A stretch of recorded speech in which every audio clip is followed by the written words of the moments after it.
Yo, yo, yo, yo, yo, what's up? Ladies and gentlemen, welcome to another Modstream. Wish I could say it was epic. I mean, what we're doing is epic. We're always epic. The problem is, there's an increasingly annoying amount of stupidity surrounding actually streaming on this platform. So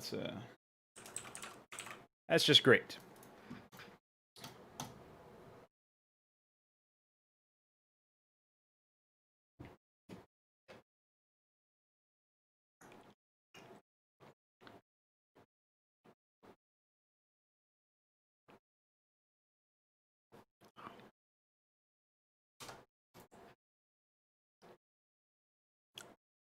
So, we are going to get some work done today nonetheless, and I am just going to hope that I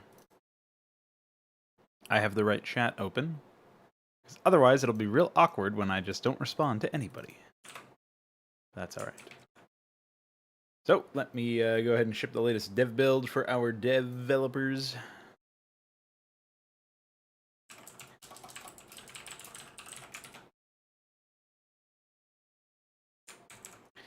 And then I'm going to make some changes here. So, if I go to dat requirements...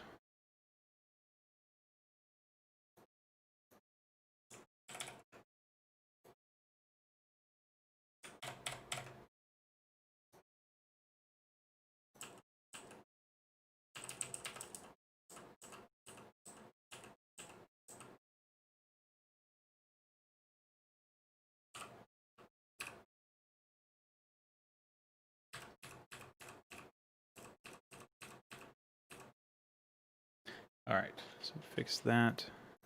I actually do believe that I need to edit the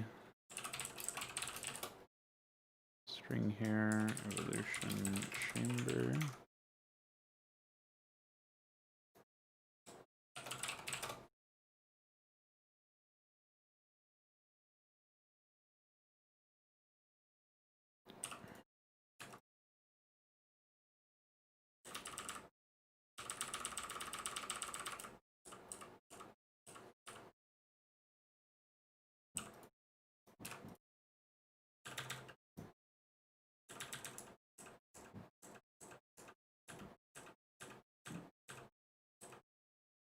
Did I not actually edit the name of the... Yeah. Thought as much. Okay. What's up, Veek? Now, when you have a series of tiers like this where it's multiple, you need them. Pretty sure, anyway. I mean, that's how all of the default ones are set up. Like, Spire, for example. Well, I guess that's not a great example because I edited it. But it was lair or must have hive. And now it's hatchery or must have lair or must have hive or must have sire. So. Or it should have been so. Oh, no, yeah. That's actually supposed to be that.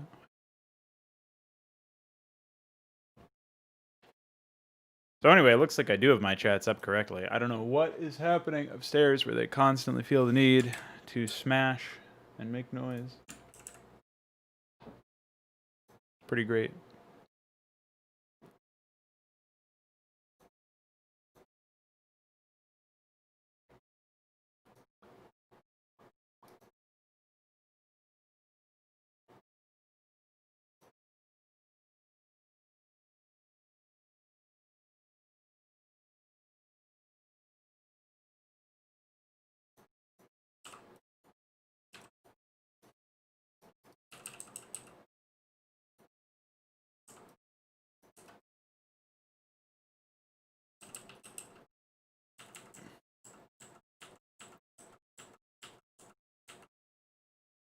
Alright, so I fixed the Irileth Quay not requiring the right ones.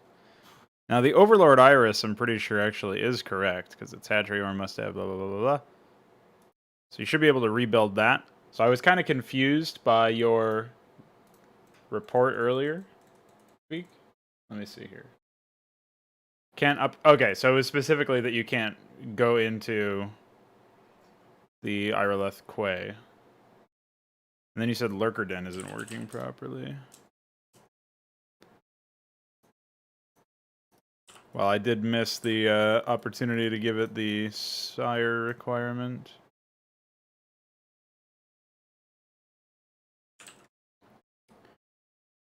Disruptor, by the way.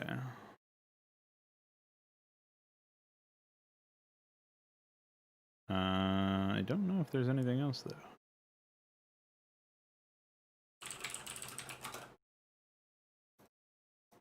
Add the ore. Must have.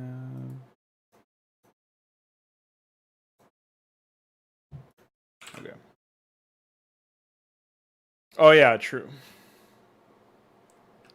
Yeah, so what that means is it was broken in the plugin. I noticed that you were doing wrappers. I had to comment them out because I couldn't compile. I'll probably have to do that again since I'm probably going to have to modify some more shit. So basically when Iquard did his API stuff, he did like, is Zerg building morph result? And it looks like he missed the Lurker Den here. And that's why that was broken. So let's just walk through real quick. We have the Vorval Pond. We have Basilisk Den, Lurker Den. And then we have Guardian Roost, Gorgolith Apiary, Devourer Haunt, which are all there. We got obviously the Spore Sunken Colony, and then the Chasmal Colony. We have Irilith Quay, Othsteleth Birth, that's fine. And then we have, yeah, Sire Hive Lair. I think that's everything. Nothing else gets morphed at this point, so... there will be... Oh, one thing that we are missing is... Cascath Cavern. But that's not implemented yet, so that wouldn't be an issue. And then the source would have to be... Ultralisk Cavern. Gotta add that in. This is pretty important for a variety of reasons. Okay, he's got the Ultralisk, but it's in some fuck-off place instead of being more reasonable. Not sure why the Irileth is a conventional unit morph source. I guess it's because there's a nested morphs, right? So that makes some sense.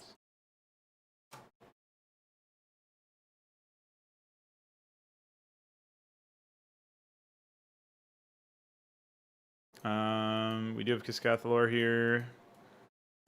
Notably, we don't have Lurker here. Oh, no, we do. It's just up there. Why did he order it this way? And we don't have Gargoleth in here. Case Zerg Gargoleth. Thanks, Visual Studio. Okay. So yeah, there was just some missing in here.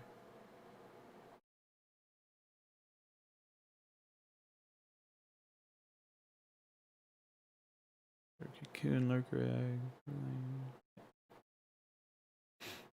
I think all of them are over here as well. We're gonna need Nathrok stuff pretty soon. So I think that'll be the next unit that gets added to the Zerg.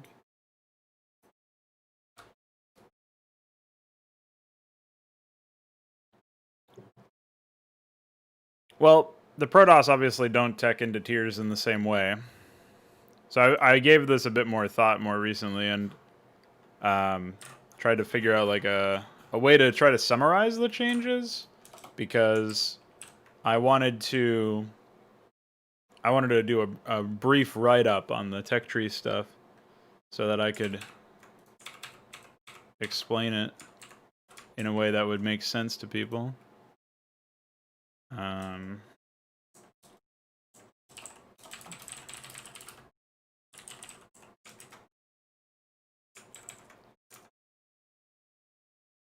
While also explaining more elegantly my vision for what's going on there.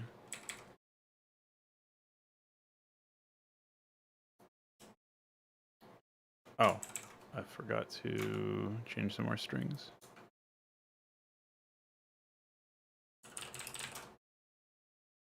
Good one.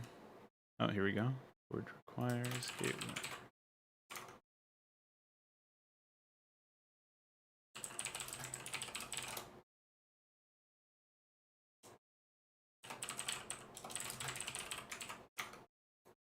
And that means I probably have to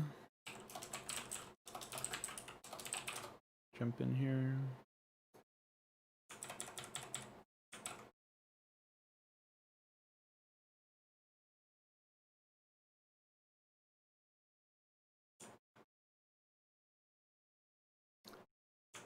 Not sure if I should re-enable shield batteries since they have such a significant amount of desyncing associated with them.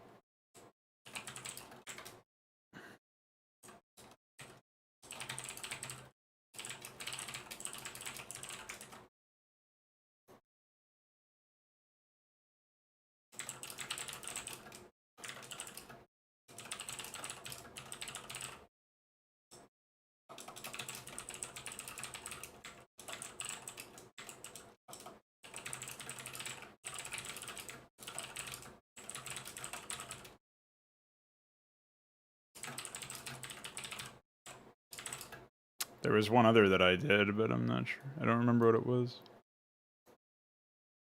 Or maybe that was everything. Oh yeah, and then there was like fix tech rec for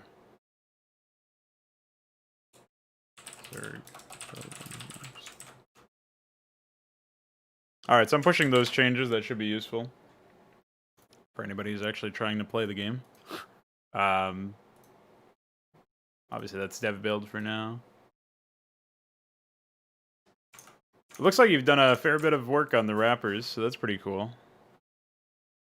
I guess there's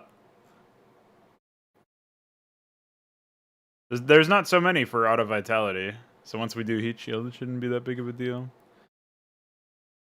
So at some point, I'll ask you to explain to me how you ended up doing this. Probably tomorrow, depending on how much time I actually have today. We will see. But yeah, it looks like you got a bunch of these done already. So cool. Good job.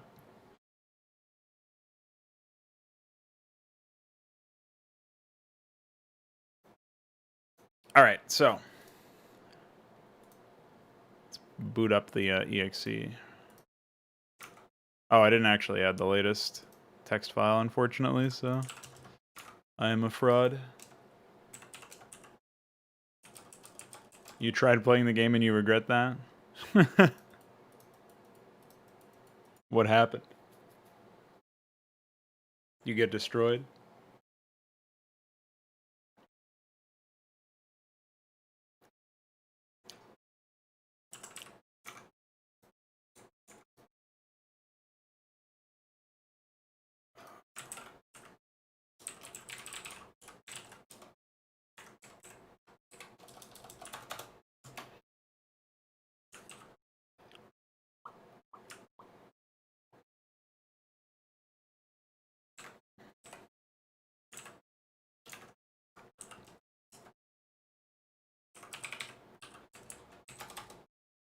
Oh.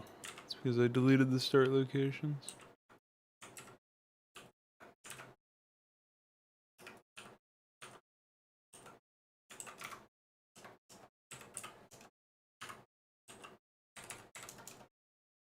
Okay.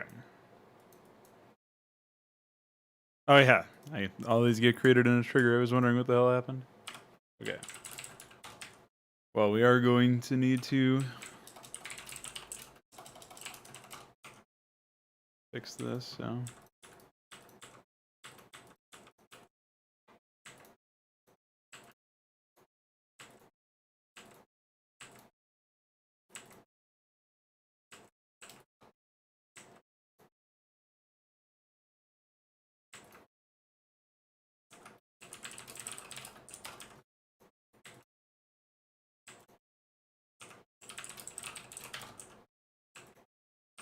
Nope.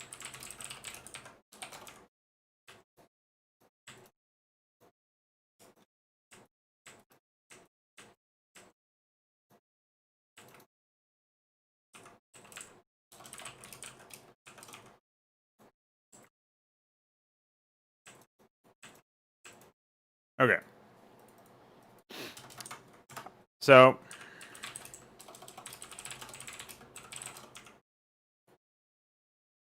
if we look at the 3 races here, right? They all have a little bit different stuff going on as far as their tech is concerned.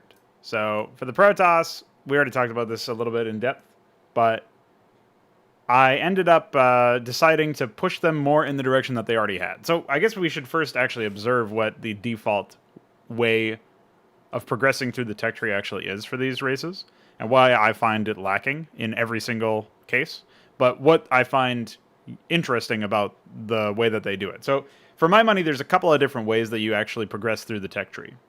Or a couple of different ways that you interact with the tech tree, I should say. Because one of them is actual progression. And so I didn't want to say, here's how you progress through the tech tree. Step 1, progression. So it's kind of like in the name. So what I would say is you have progression in the tech tree itself.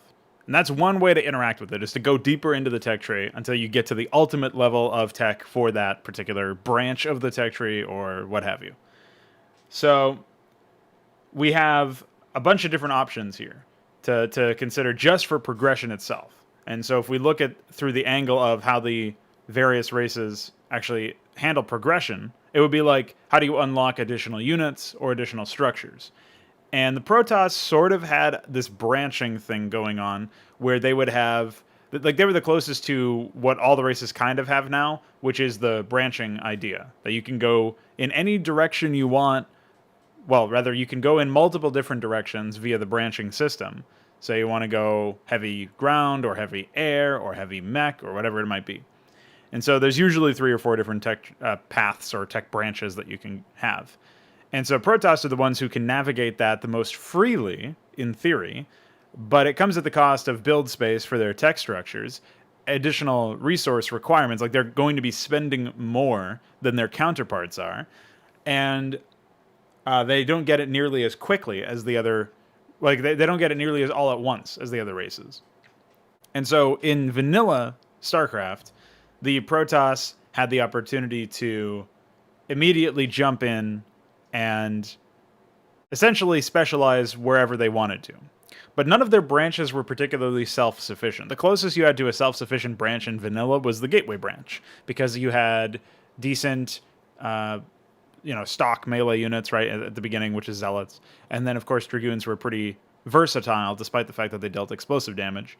And then they were more or less completely destroyed by certain other compositions, especially like Mass Hydra or Mass Tank. And definitely needed support even to clear out mines with observers and stuff. So they're still not really self-sufficient, but that's like the closest you have. And then of course High Templar, fairly versatile, and then you've got the harassment unit and the Dark Templar and the very, very niche, very rarely seen specialist unit in the Dark Archon. And so that was the closest you had to a self-sufficient branch. And I'm not necessarily arguing that branches should be self-sufficient either. I think it should be something that you can basically leverage. In my opinion, it's like, if I go deeper into the branch that I'm already in, I should be able to have better tools at my disposal to improve the tools that I'm already using, but also to... it's basically like I'm putting my eggs, more of my eggs in this one basket, right? And so the drawback of attaining additional power is that maybe it won't be as useful as another branch's power of the same level in a certain situation. So if you're going up against Mass Mech and you don't even bother to get the entry-level robotics facility for your observers, then you're probably going to have a tough time because there is no gateway unit that ends up detecting, right? So if you're going Mass Gateway up against Mass Mech and you don't bother to pivot into any of the other branches, that can be a problem. Now, Protoss can navigate this a little bit differently than the other races can in Hydra, but even in Brood War, that was basically what they had to do. It wasn't really a question, because they were so, it was so insufficient in terms of how they could be, I guess the branches individually were so fragile in certain cases that pretty much every composition would mandate that you use every single thing in the tech tree. Now, Arbiters aren't really seen in PvZ, probably because of Scourge, more so than the Arbiters not being very useful, but I would hazard a guess that the Arbiters are not as useful in that matchup as well. So that probably contributes to it.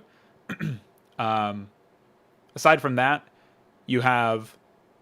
you've got all sorts of different things that go on at that point. And that's probably one of the few things where arbiters and carriers are only really seen in PvT. I think arbiters are seen in PvP, but I haven't watched too much of that matchup, so I don't really know. Admittedly, not speaking from the most educated platform.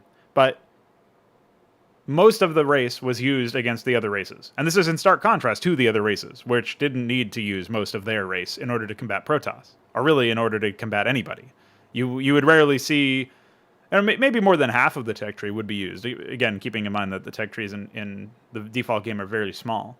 So maybe a little bit over half of the tech trees would actually be used in the other races' matchups. But Protoss had this unique behavior with their tech progression that allowed them to progress in multiple different branches at their leisure, in theory, except they needed it, so it wasn't really at their leisure. And that's where the criticism comes in. That's where the negative experience comes in for Protoss. Is I actually think that you could do it a lot better if you gave them a legitimate choice of, do I go further in this branch to get more power, or do I pivot now and start working towards another branch? Or do I try to balance the two out and see if I can still have the economy to build a lot of units? So it's a legitimate choice. At least it might not be a real choice right now, because admittedly we are very early into the implementation of this. But the end goal is that the Protoss will have a legitimate choice in that respect. And so your choice is, do I go up a tier, or do I stay in my same tier but go into another branch, or something to that effect? Or do I just stay where I am and keep pumping out units and try to expand and something like that, right? So that's more or less the logic or the justification behind it all for the Protoss. So again, this is where I observed the mechanic that they progress, their progression mechanic, is just building additional tech structures to unlock additional units. That's all it is. So that's basically their progression mechanic. Now, then there's like how do they make use of the tech once they have it, which is the other side of the puzzle, right? So for Terrans, this is a little bit easier for me to articulate, because for Terrans, you are progressing in tech in vanilla just by building additional factories, which is also how you use the tech. And then sometimes you build add-ons. So it's pretty boring. Like, Terrans are probably the most boring out of all of the races, and the least interesting as a result. Like, the least... the skill expression comes a bit more about how you handle your army and how you handle your army's movements as well. So there's definitely still plenty of skill expression in Terrans, but they are very much, like, I would say, straightforward to a point that actually harms the game. It actually harms them. So I think that if you built more around their add-on mechanic, which is what I've done in Hydra, and you make it more of a decision whether to tech up or not, and you try to bring over that branching system that the Protoss have and make that like a more of a standardized thing, I think you can do a lot, which is essentially what my vision for Terrans actually is that they will make use of add-ons, and they will decide, do I want to be am I doing a bunch of add-on work, basically upgrading or enhancing my production capabilities, which is how I make use of my tech level, or am I just jumping up in tech? At which point, if you're not using the add-ons as well, you're not fully utilizing the tech necessarily. Terrans don't really ever fully utilize their tech. That's kind of a part of the Terran, I guess, theme.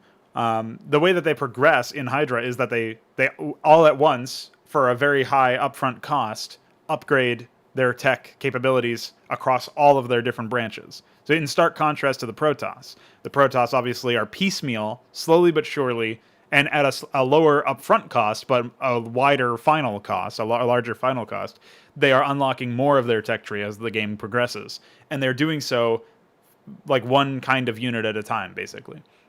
Which is why I say piecemeal. And then the Terrans, in stark contrast to that, are saying, okay, I have an engineering bay, now I get tier 2 everything. Science facility, tier 3 everything. Quantum Institute, tier 4 everything. Like, that's just how they are, right? So that's the way that I've characterized it. And then they enhance their production capabilities with add-ons. And I've actually been thinking whether or not to make the cost of an add-on and a factory a bit more, well, I say factory, but obviously the Terrans have a structure called factory, which always makes it annoyingly difficult. But the production structure and the add-on should probably be a little bit more even split. Maybe still upfront in terms of the production structure, since it has the more health and it's, in theory, it's balanced a bit, it's bigger build space. So it is something that should probably still require more resources.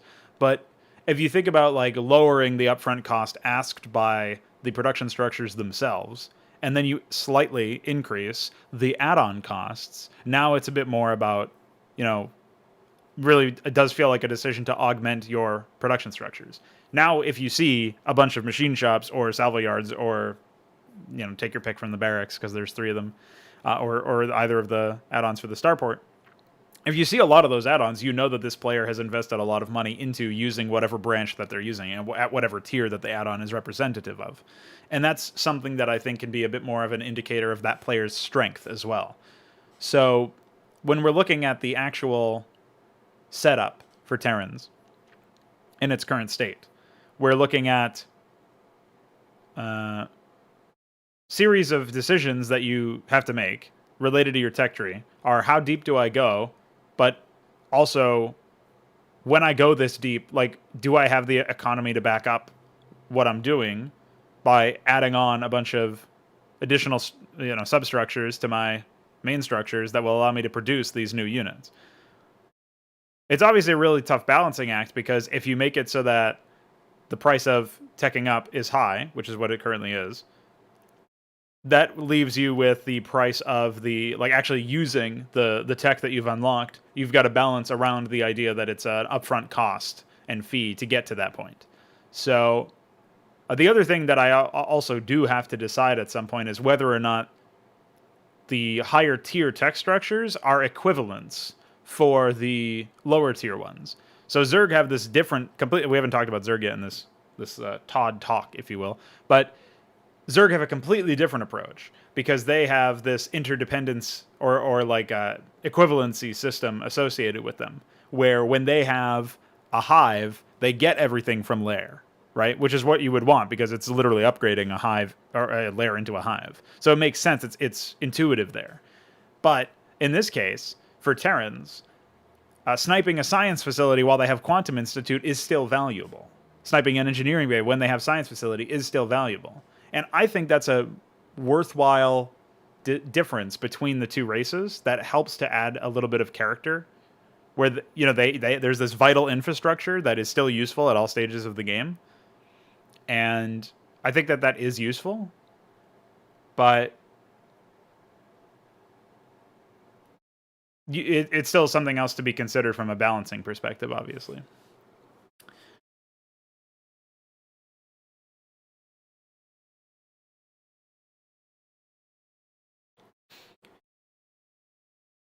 I think you're zeroing in a little bit too much on the fact that you get access to Tier 2, but you don't use everything in Tier 2. For one, there is no reason to not use everything in Tier 2.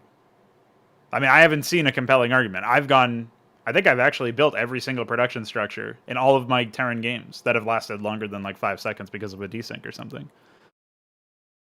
It's just, I'm much freer with what I open with, but I always go at least factory starport, and usually mix in barracks afterwards because I got to spend my minerals. I think we'll be able to get a better feel for how the balance shapes up once I end up dropping the costs of the factories themselves, like I was just talking about. Because make no mistake, we are still in the very early stages of all this. So the balancing itself is a tough one.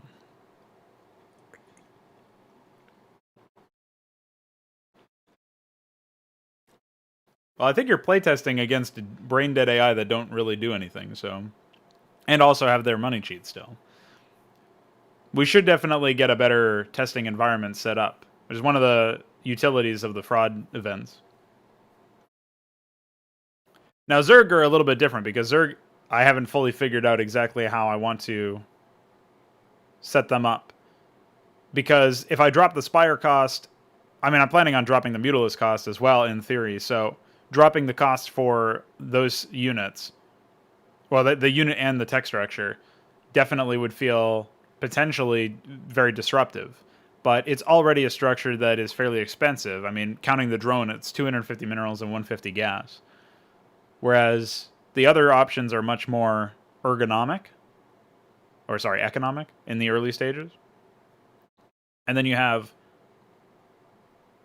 because, I mean, spawning pool's 200 minerals, and Hydra Den is 150. So, I mean, even adding the drone cost to those, it's not nearly as much. It's 150 less gas in the case of the spawning pool, and then obviously it's 100 minerals less, and 100 minerals less and 100 gas less. So I think that part of the reason why the Zerg might feel underpowered right now in the early game, or the opposite of spoiled for choice, right? Denied many options. I think a large part of that is due to the balancing itself, and I think that extends to all of the races. Actually, I mean, Protoss feel pretty free right now, probably because they don't have the same paying to tech up feature as all of the other races. But I foresaw that anyway, because I was pretty sure that we would need to do a huge amount of balance testing in order to make the other races feel pretty solid.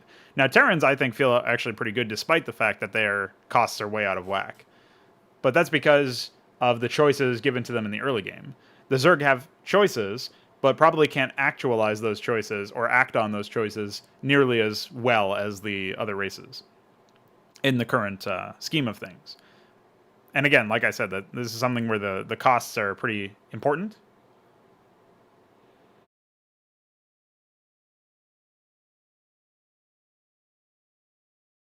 Well, yeah, of course, AI use tier 1 a lot because they're not actually programmed to use the new features. I mean, they're barely programmed to use the new builds, if they are at all. Like, I think technically they're safe in their code, but it doesn't use them as it wasn't built with those in mind. Like you said a couple days ago, or maybe it was yesterday, we're going to have to basically completely revise those things.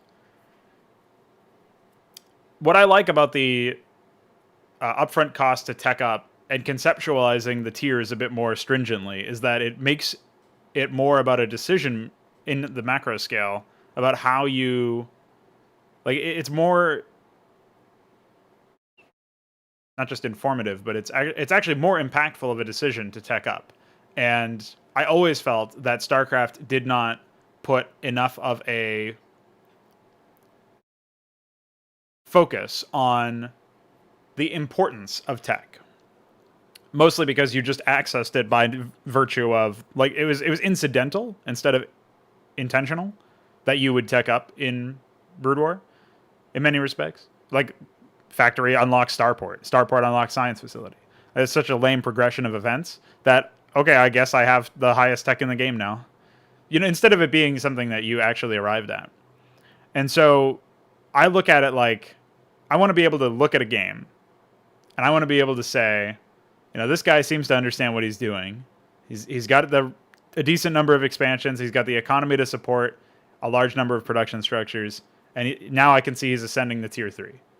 Or, you know what? This guy's expansion didn't go down as the way that he wanted to, so his natural was denied.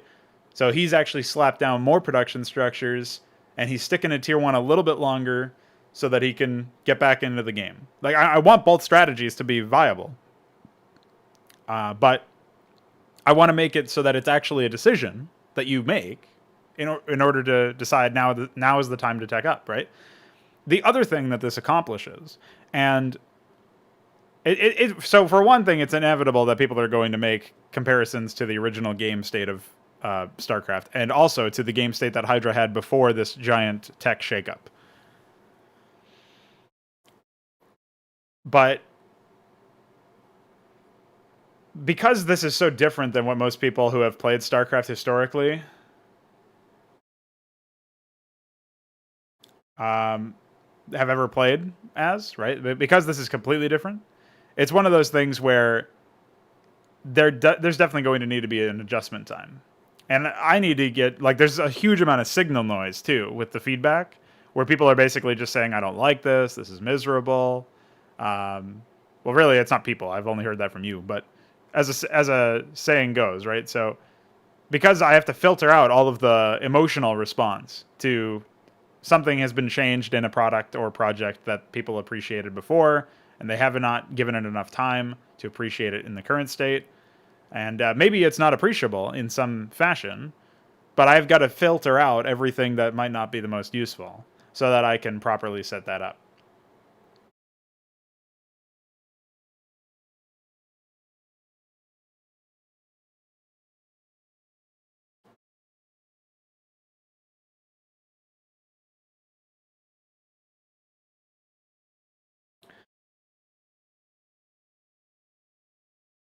Yeah, well, the current state of things is that is such that the AI cheating is probably more impactful now because the resources to tech and to upgrade and to build production structures and to expand, like, resources are actually more important now because there's more of a dichotomy of choice. Or it's not really a dichotomy. There's like 4 or 5 different things that you can choose to do in the game now. So your individual decision making matters more, which is what I wanted, and that is an accomplishment of the actual, like, of the sort that I was looking for. But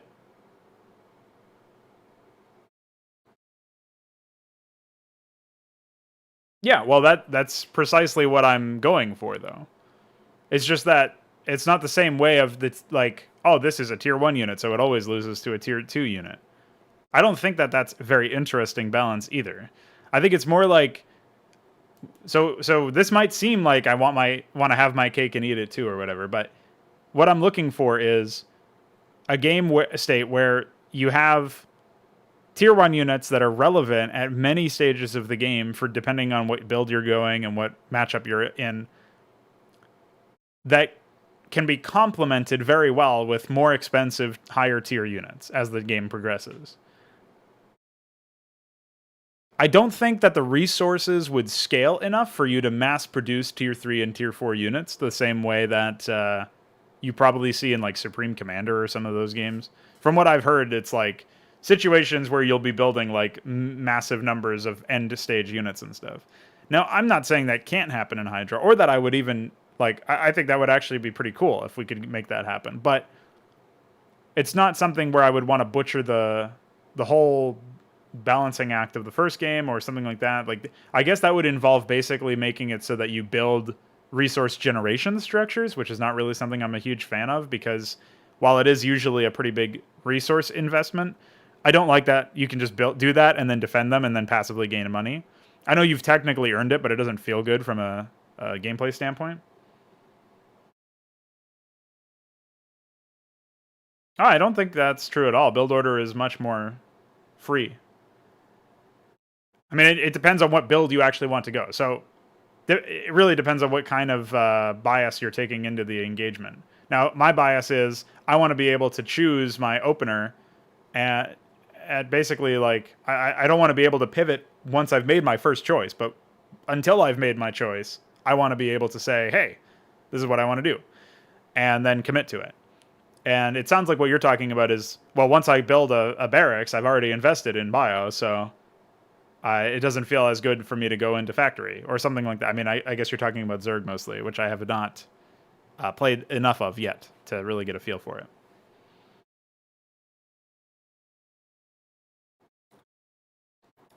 Although,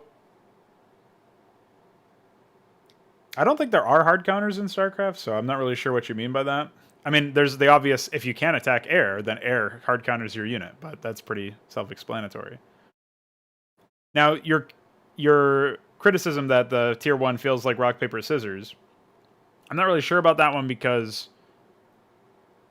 I think maybe the most troubling thing is probably that, like, there's, like, Auroras are probably in a really tough spot to balance right now because they're individually fairly weak. They probably just need to be even squishier in terms of how much HP they have, or they need to be somehow more expensive. Hydra does not counter Muta.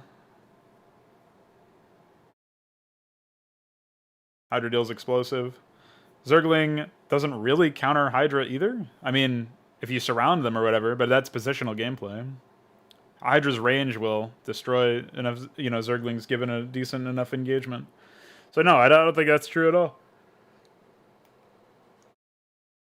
I think maybe you're looking at this in terms of AI that brain dead rush you with whatever units they have, which again is like that's an issue with the testing environment, right?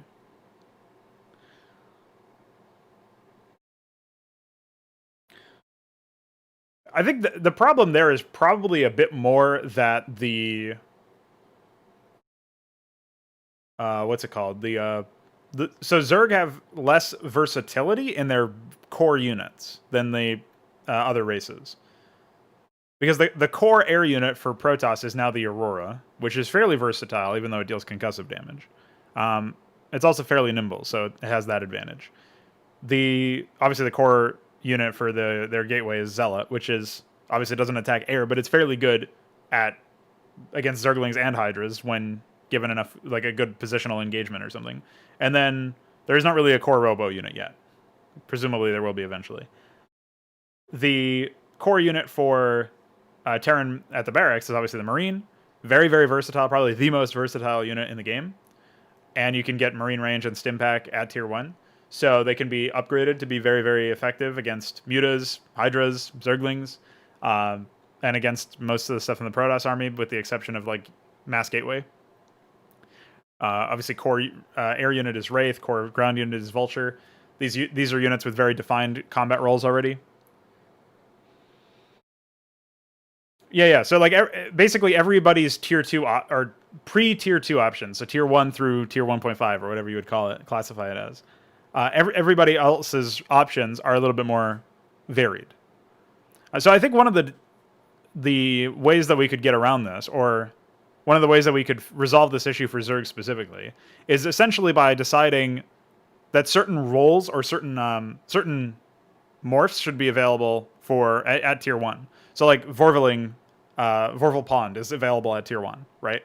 But the Basilisk then could also be made available at tier 1. Maybe it just requires the evolution chamber, or maybe it doesn't require anything. And so the idea is, if you want, you can go for that. And then Gorgoleths, maybe, for air units as a morph. I mean, you have Mutas and Scourge from the get-go, so I'm not really sure if that makes sense. Maybe there wouldn't be a Mutalisk morph.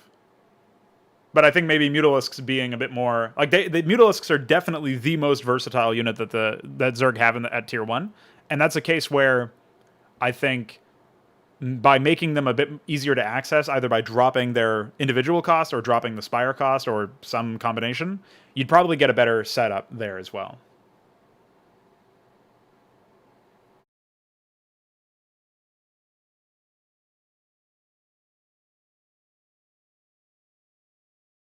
Yeah, so I think with Zergling Vorvaling is already there, but I think with the Basilisk enabled at tier 1, we would probably resolve this because you could decide to go for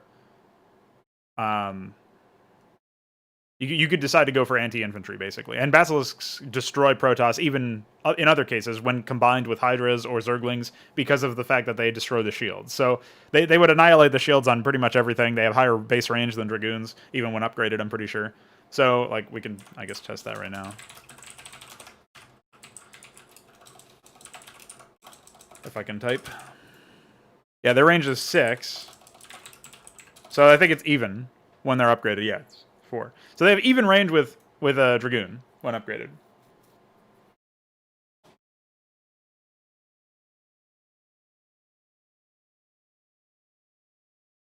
When tier 2 is blocked, you kind of have to rely on specific branches of tier 1 against air.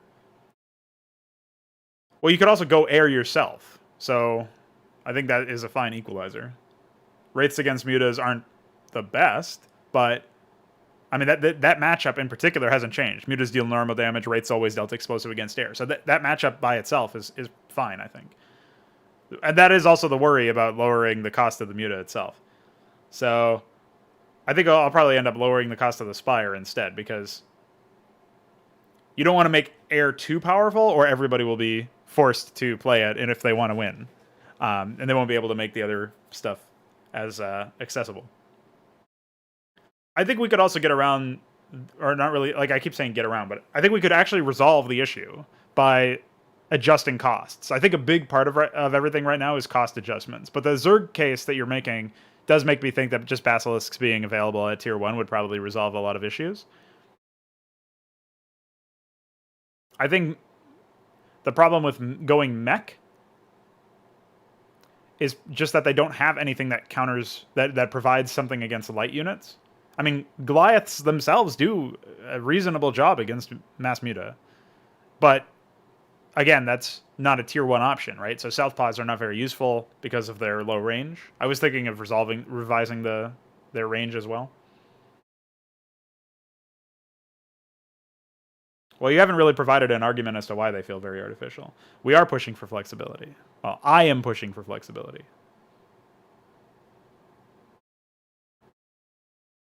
But I'm also pushing for the idea that when you're in a situation where you've scouted your opponent and you've seen that they're going air, and you choose to go something that doesn't really get good against air until tier 2. I don't think every single branch of every single race should be self-sufficient against all other options. And I think it should require either a higher tier or a situation where what's the term here? A situation where the resolution is actually sourced from mixing in other tiers, other branches rather, of other units. But I mean, again, engineering bay is very cheap, honestly. Like it's 50 more gas than the Spire is currently. That's the only thing. It's actually 50 less minerals because you're counting the drone, right? I mean, even if you don't count that, because the SCV has to build it for the time, so you're losing out on mineral efficiency during that anyway. But the idea that like engineering bay is too much. I mean, in order to get the mutas themselves, even once I drop the cost of the Spire, if I do decide to do that at all, like if the worry is just that, I don't think that's case enough. I mean, especially once I'm dropping the factory costs, I don't think that'll be a problem. When the Aurora health pool goes down, you'll also see Goliaths being perfectly reasonable responses to them. I think when Madrigals and Paladins are a little bit more, like, have their rough edges sanded off and they feel more like actual units that you can go, and they feel a bit more well integrated into the Terran Armada, the Terran Arsenal, you're actually going to see them as reasonable alternatives as well, because you can deploy those things and they'll end up, I think, having higher base range than the Goliath does. They'll be able to also serve as an option there. I think especially when you end up enhancing them, which you can do at tier 2 as soon as you pop down an engineering bay. You can actually just go ahead and drop the AoE thing that they deal, and that would just destroy Mutalisk swarms. So, like, any stack there would just get annihilated by that, and that might actually be too powerful just based on that. But that's just something where it's positional gameplay. Now, I want to round up all of the issues that you've brought up here, because I want to make sure that we've figured out some sort of, we've learned from them, we figured out some sort of resolution to those issues. So if I look at, oops. So one of the issues that you brought up was Zerg feel like they can't do anything. I'm not really, I don't know if you really finished, we really finished that particular talk, because you sidestepped the comment that I made as a response, the potential resolution that I provided. You responded just by making some other point about tier 1 versus tier 2, and it's why air is tier 1 at all. I mean, I think air is holistically way more expensive than anything else. So that's probably why, I would say.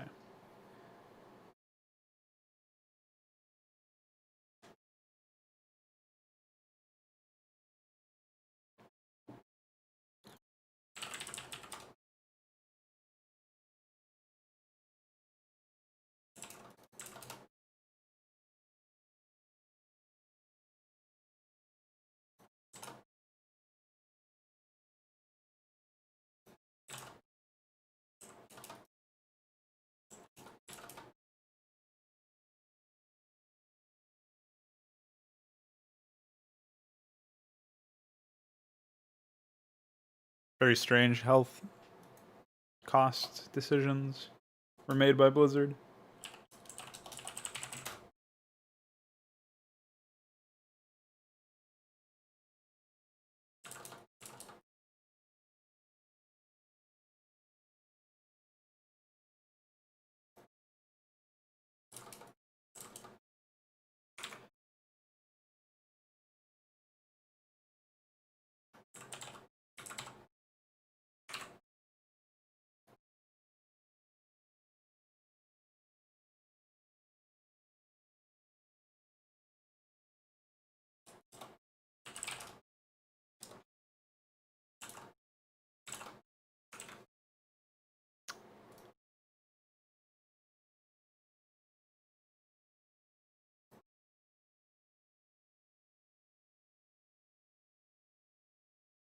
That's another thing is we didn't really refactor or revise the time costs associated with some of this stuff.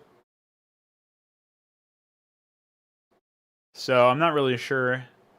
So yeah, I feel like maybe the Spire could stay at the same cost and then just be 50 seconds, and that would help a lot, I think, with air accessibility, because you get it sooner. It's kind of binary though, because you're talking about something that really only impacts. It doesn't really only impact it the first time you get it, but that's the most impact that you'll see, is that the time cost is adjusted. The Hydrals then being so, like, literally half the time cost of the spawning pool as well is a little worrisome.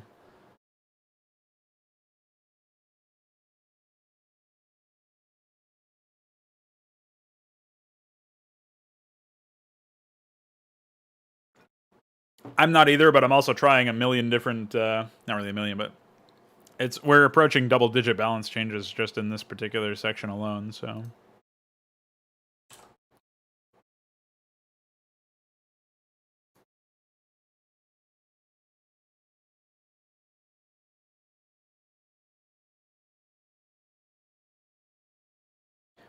I'm not sure if it really does delay it, because it's 100 less minerals. So where do you factor that into the time cost? I think it's delayed, but is it 25 seconds delayed? Is it literally half the time delayed? I don't know. I think maybe it should be adjusted there. But, I mean, that's just in the interest of making it feel like making there be a bit more parity, which isn't necessarily the most important thing anyway. Like, I actually think that the fact that the barracks is so time costly is pretty crazy to me. But I haven't noticed it be a problem, so.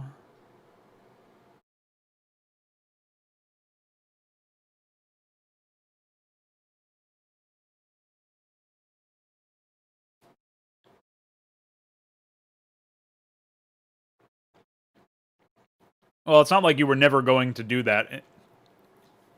It's just if you want to go Hydra first, it changes what you are prioritizing. It changes the time that you make that decision is what gets changed.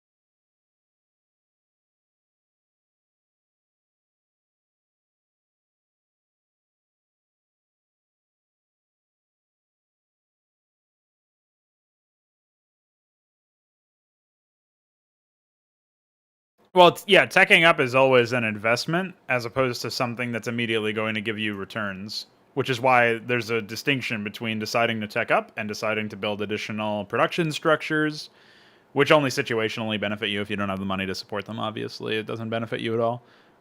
Or additional units, which will immediately benefit you, assuming you can get them into the right positions. So nothing really immediately benefits you. I mean, even upgrades are an investment because you got to wait for them to finish.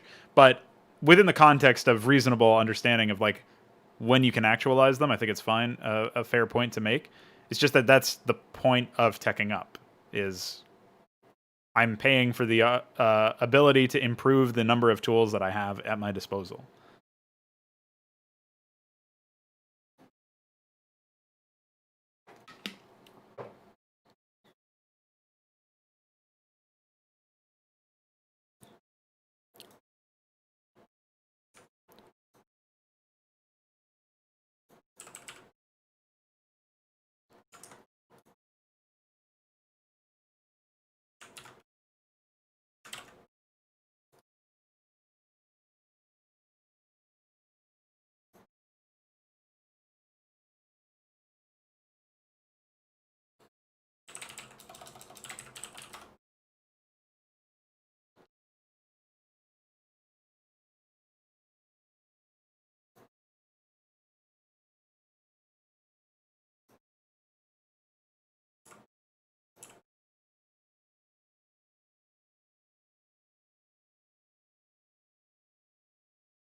I think the siege mode change is really useful for a variety of reasons, because for one, well, obviously, it allows you to actually go tank in the early stages of the, well, I can't really say early stages of the game.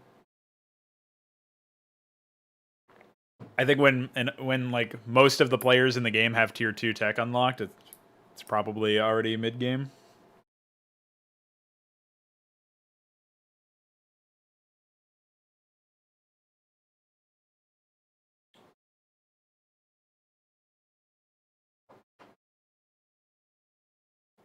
Well, you can. I mean, most Terran players that I've seen, myself included, will open with a barracks or get a barracks as their second production structure.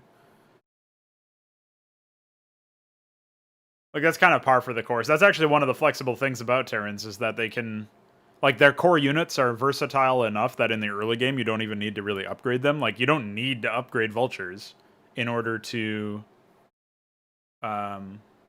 make them useful. You can still harass people with vultures without them having speed upgrade or mines.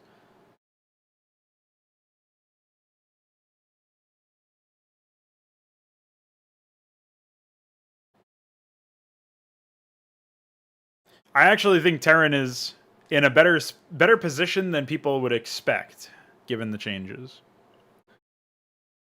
They have really good versatility with their early units, especially considering you don't need an engineering bay to upgrade them, like Academy, Dry Dock, and Armory. You just get after you get your barracks, starport, and factory, respectively. So.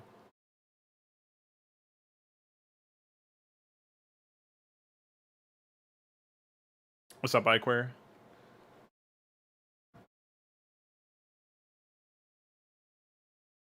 I have a feeling that the Southpaws also need to be adjusted.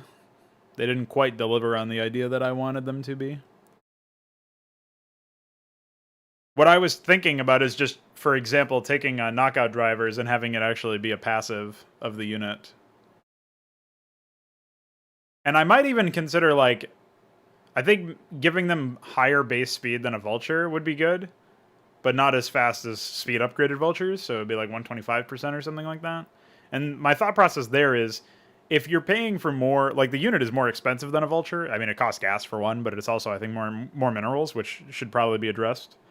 But my thought process there is, if you have a unit that has higher base MS, but and also has this knockout drivers passive from the word go, then it's actually worth your time. Like, it's actually worth your money to get them instead.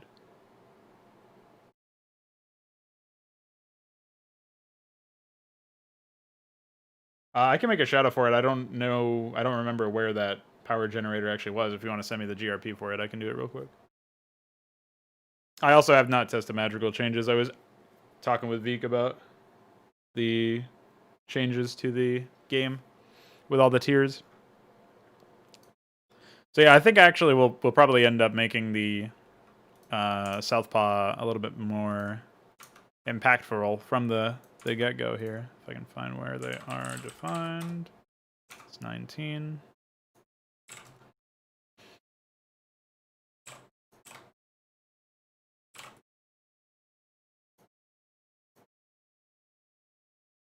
Oh, that's a pretty big time increase too, so I think that's probably fine.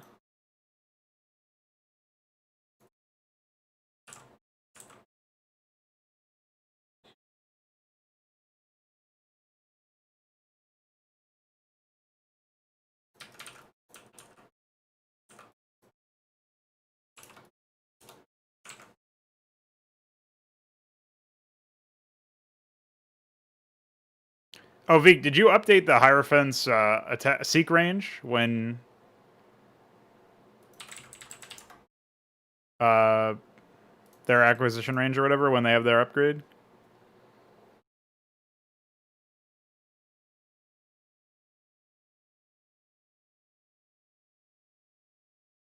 Okay.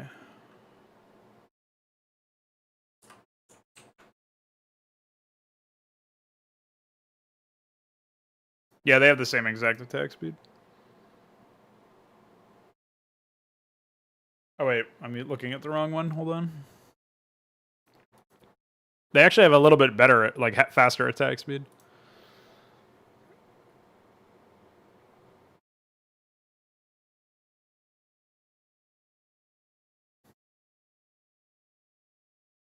Well, yeah, I mean, I think that when you can build more of them, 10 damage will feel a bit better, generally speaking.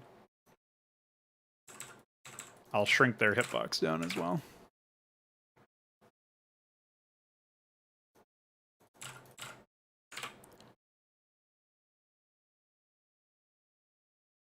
Thinking maybe even making them small units might be better than medium.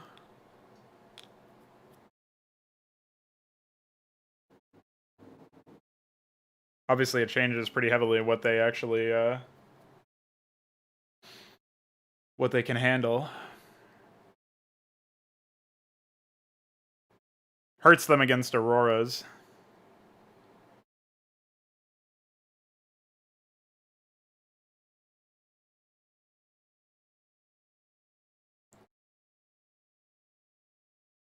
I'll consider that.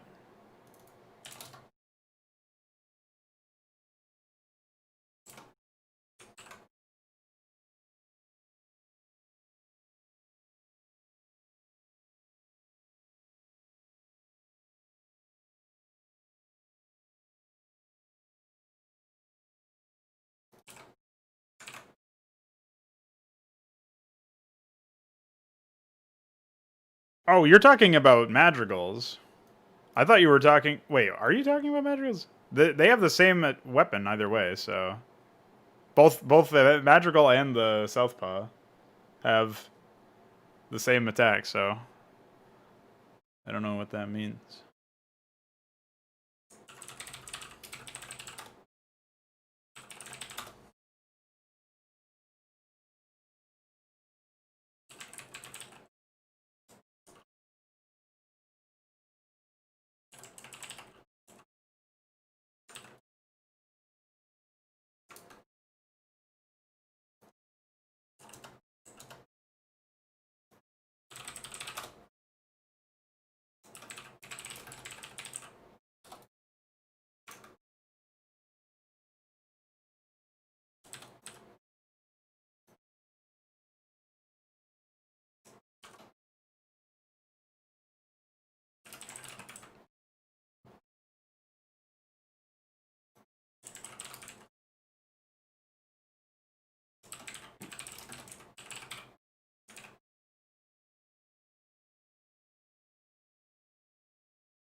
Good one.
Oh.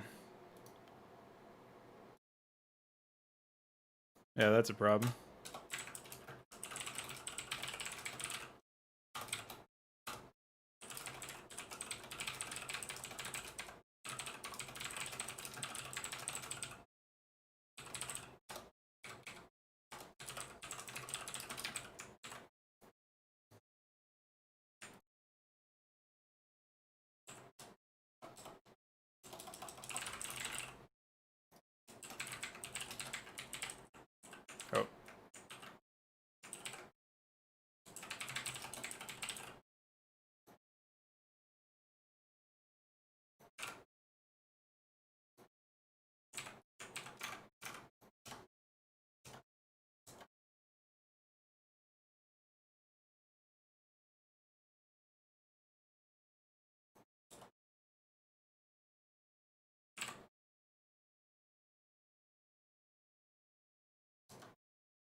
Alright, I gotta start writing these change logs down. Oh, it's gonna yell at me because of the mem patches?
Yeah, I can. Just finishing the, well, it's far from finished, I guess, but just writing in the change log here.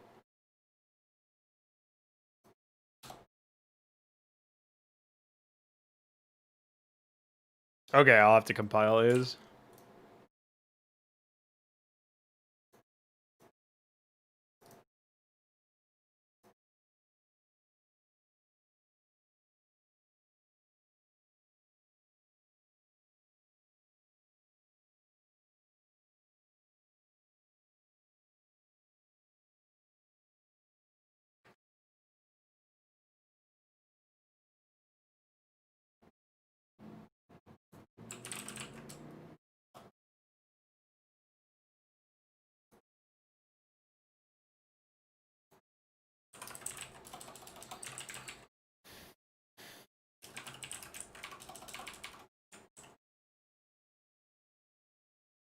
I wouldn't want to.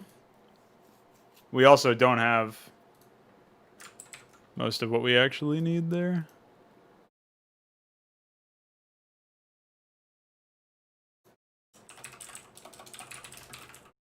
Thanks.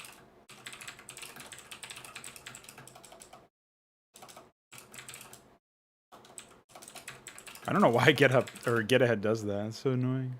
Just randomly deselects the commit message box.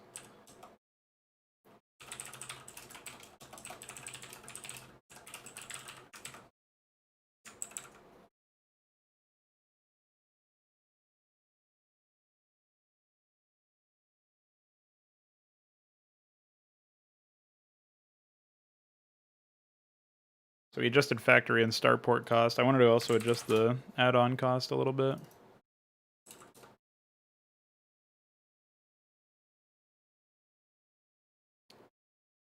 Wondering if they should be like... They should drop in time as well.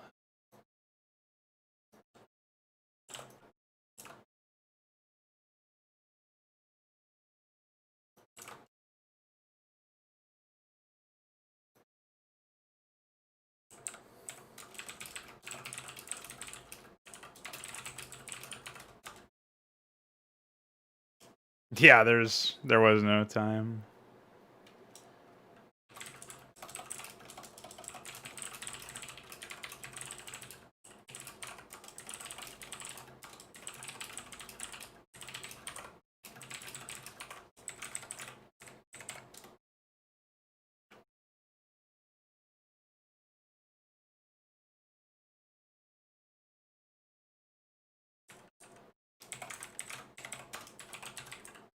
Oh, I didn't adjust the cost of that. It's fine.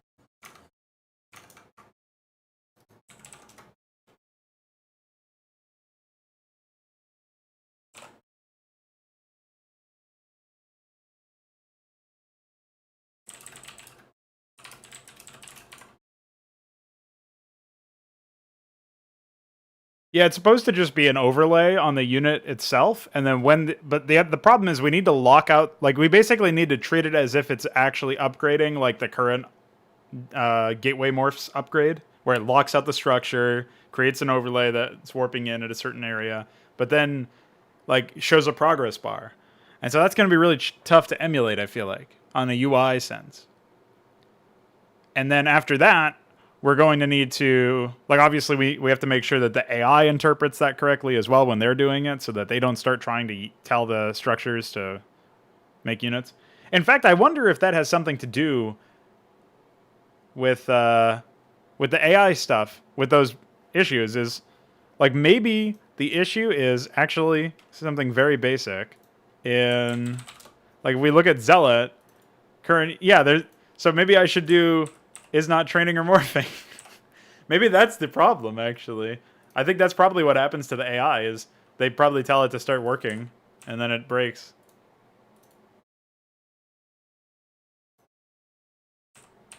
Oops. At least that's my thought process.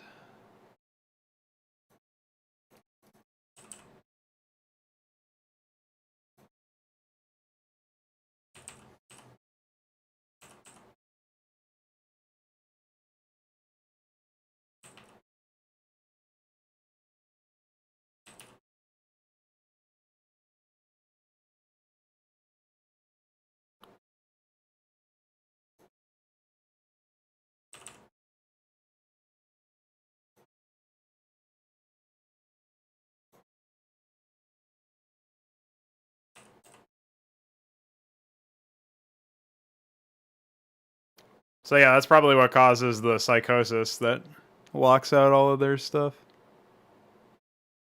Again, just guessing here.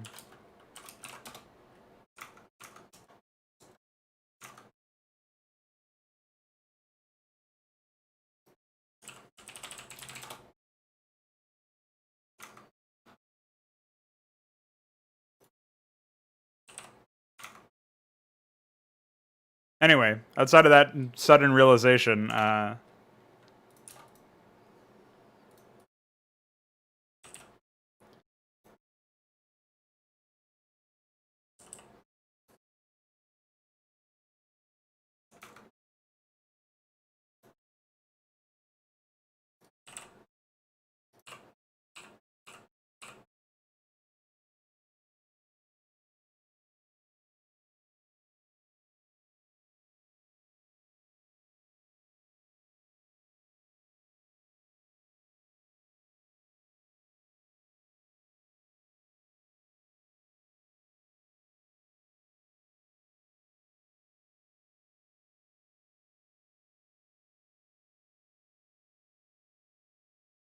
well, the problem with trying to put a timeline on dedications is that we really still don't know how to program them in. So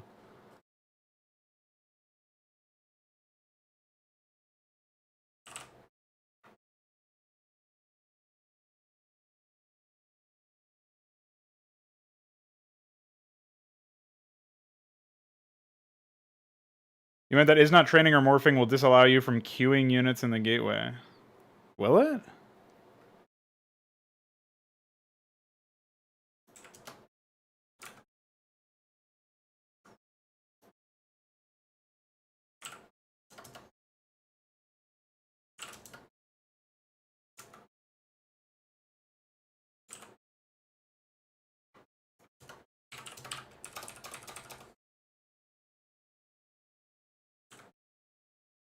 Oh, check that out. That does suck. So yeah, I guess we can't really fix it then. At least not in that way.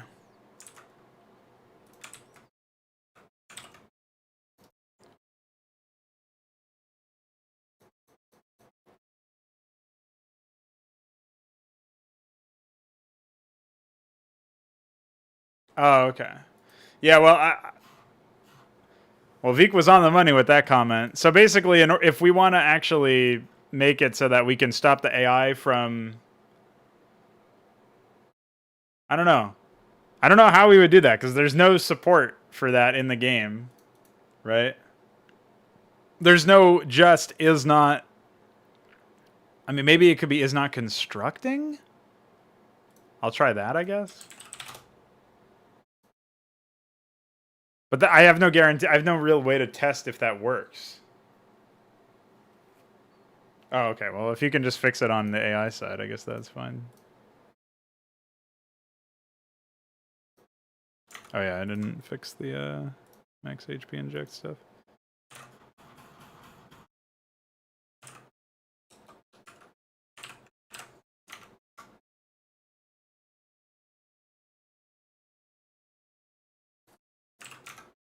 Nice. Okay, the other thing that I have to do here is on the salvo yard, I have to... Oh, I guess I should go here and grab this.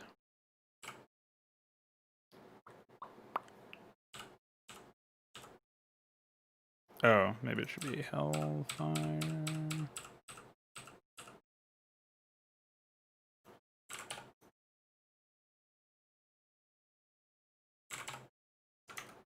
I'm pretty sure I have strings for this already set. I hope I do, because otherwise...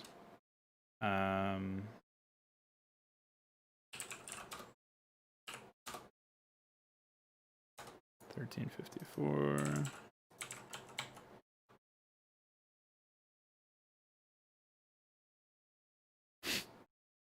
Okay.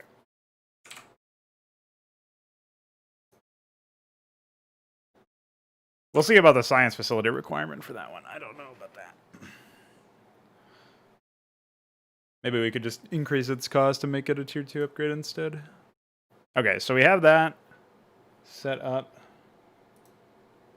We have Haymaker battery set up. If I jump to PyDent real quick.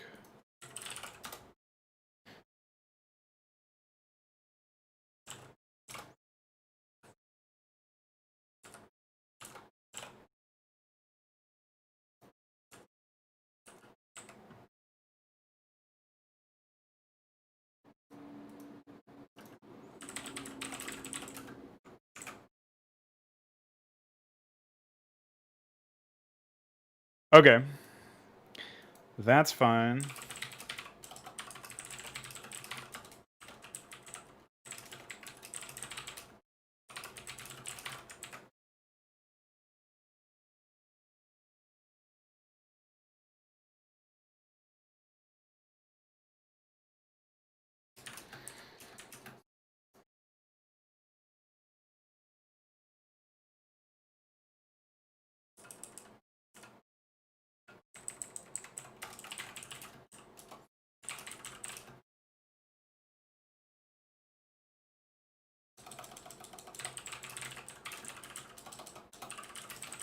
Oh, we have to make those pylon changes, right, Veek? Because you set it up.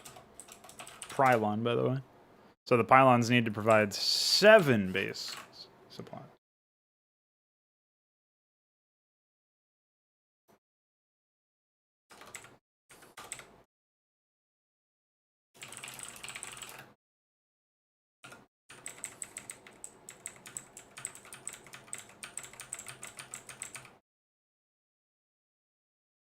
Oh, yeah. That's right. You hard coded it because of the way that it has to, the math has to do it. Okay, I forgot about that.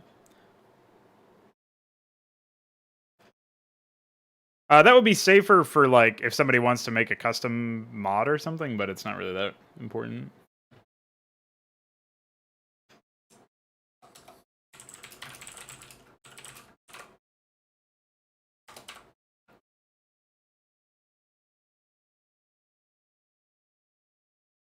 So what did we do for Zerg? We also made it so Basilisk Den now costs. I forget what the Basilisk Den actually does cost.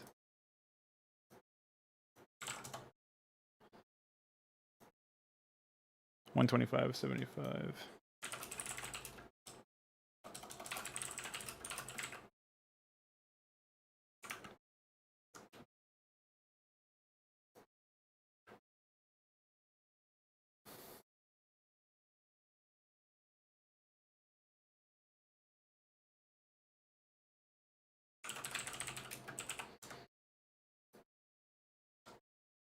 I dropped the gas cost by 25. That's what happened.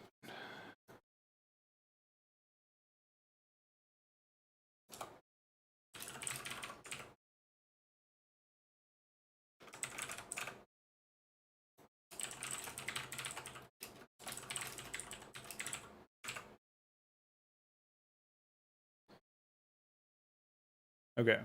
So then in DatRex, I have to go into the Basilisk den.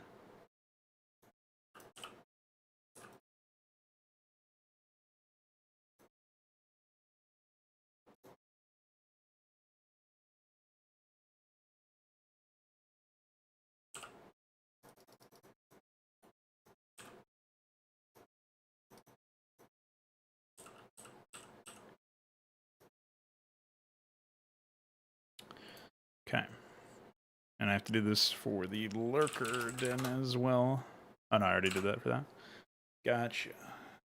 Did I do it for all the other ones, too? The Guardian Roost.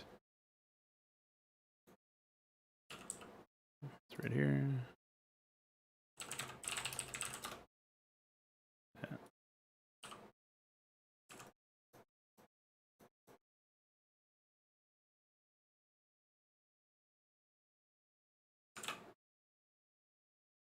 Okay.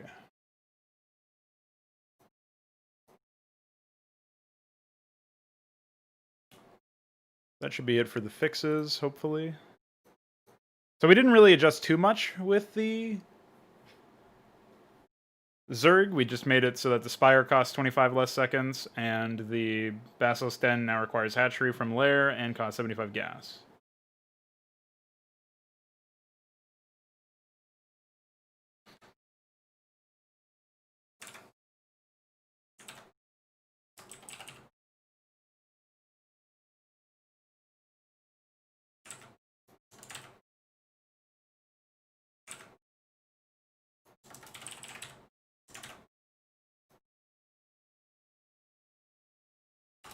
And then for Protoss,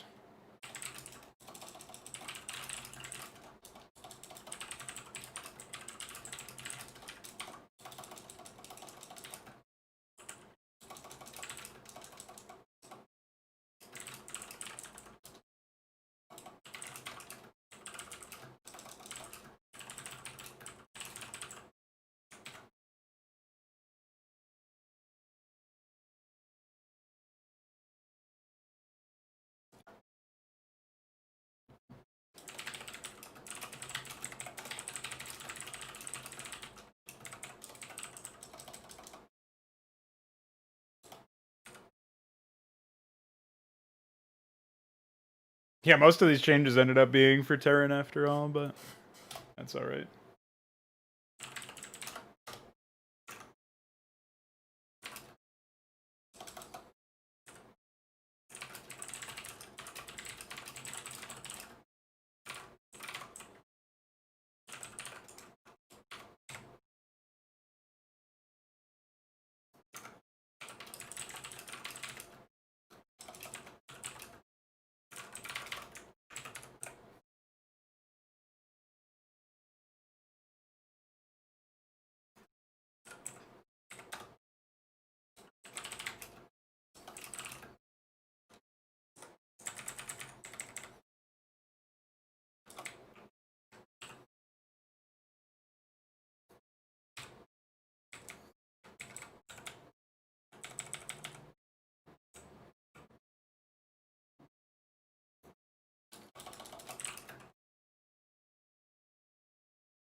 So I think aside from the Aurora health pool change and the Southpaw update, we didn't really see too much there. I'm going to quickly run in and see check out, now that there's a button for it, I'm going to check out the Madrigal stuff. I take a look at the salvo yard, wherever it is.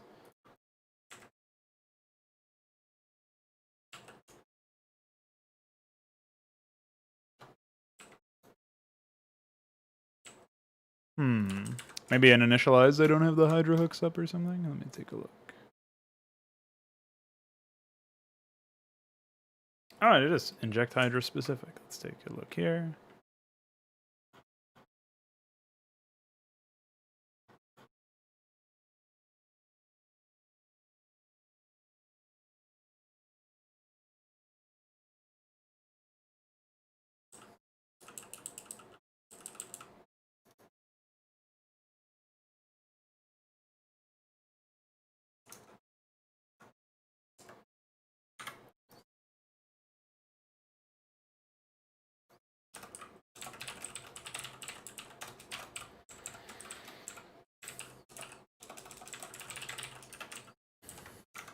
Try that.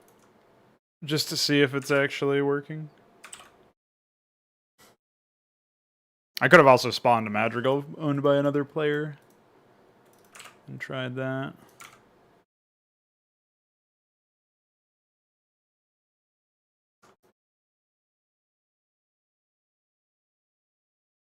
Oh, wait.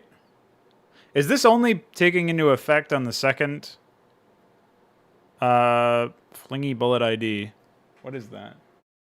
Icor, is this only taking into effect on the second attack? The tempo change attack? Because that might be why it wasn't initially working.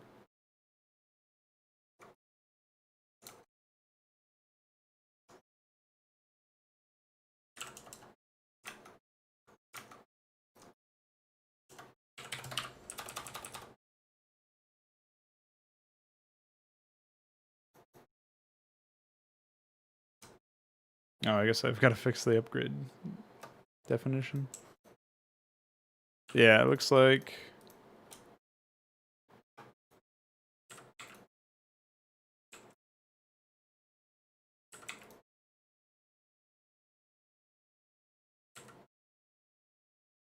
Yeah, there's definitely a difference there.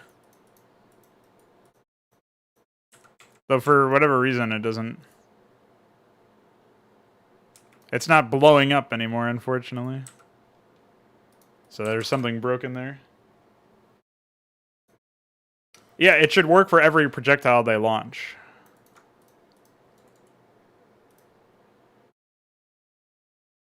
Oh, that's the other thing that I was going to change for the Southpaw as well, is give it higher top speed. So what is 1440 times 1.5 is 2160. 1800, okay. Try that then.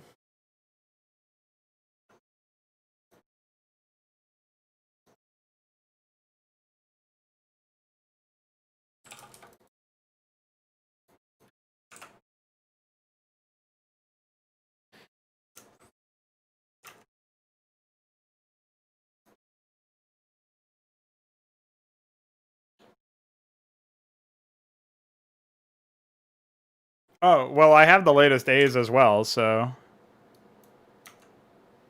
Oh, wait, you know what I think I did is I think I added the release A's instead of the debug A's or something stupid like that, so let me take a look.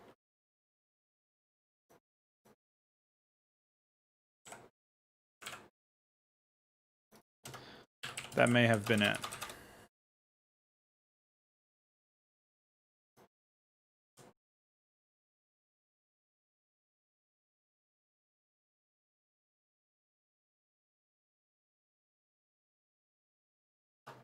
I love that it's, for some reason, taking longer. I don't know why.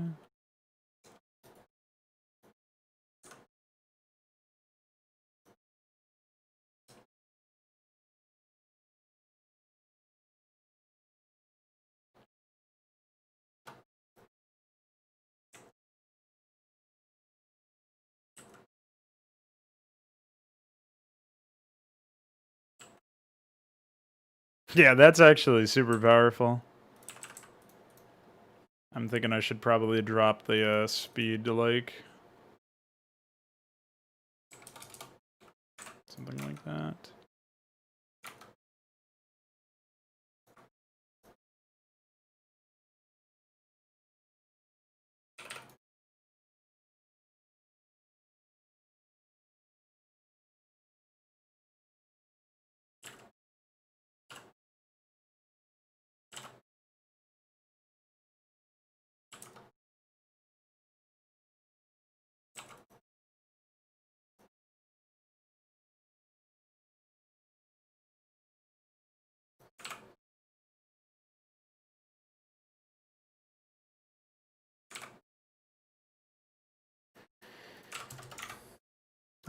Good one.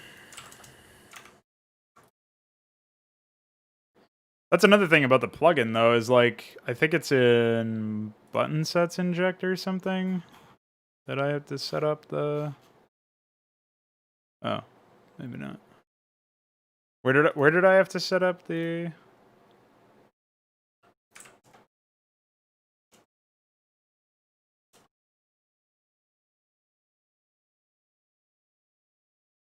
Maybe it's in weapon ID or something.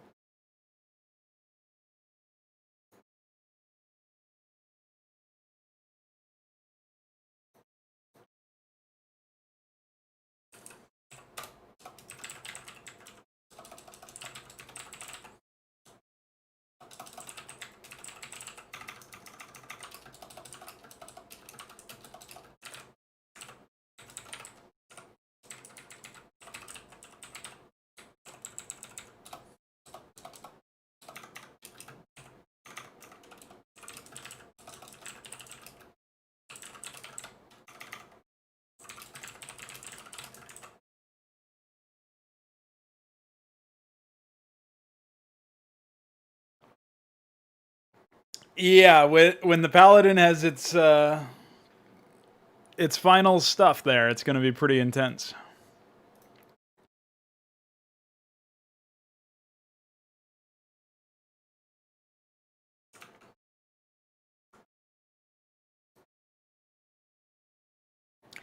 I got a feeling anyway.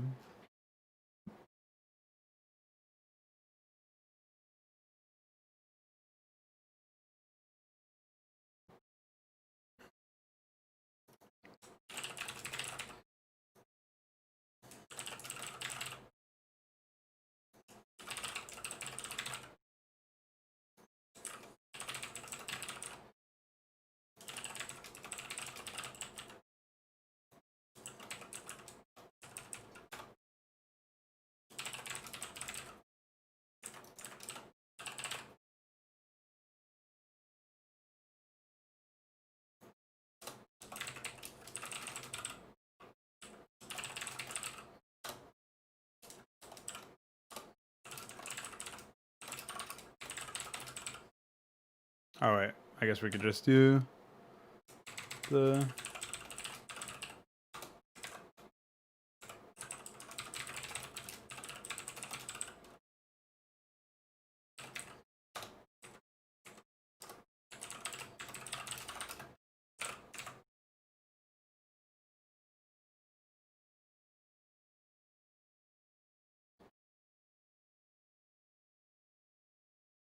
Yeah, it should be all set.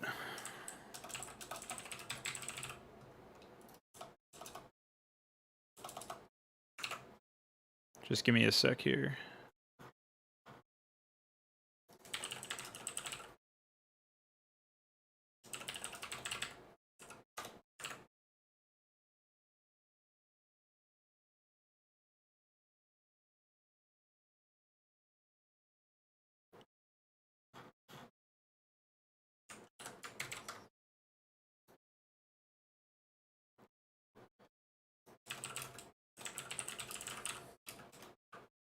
Why?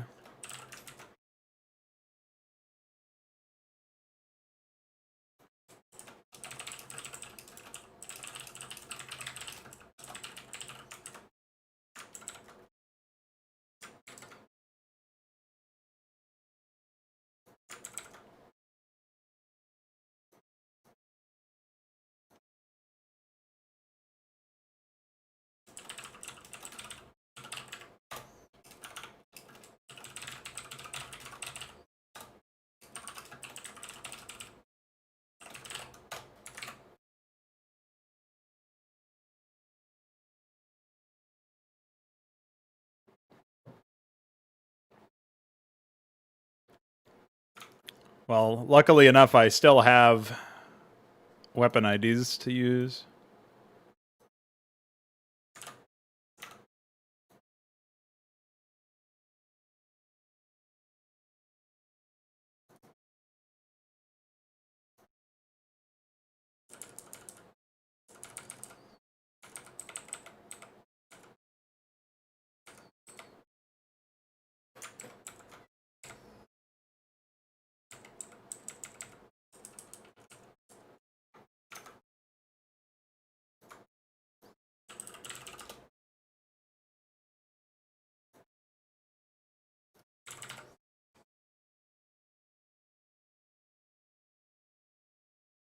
Well, the weapon ID is actually supposed to just be the default weapon of the paladin, so do we actually need a unique weapon ID for it?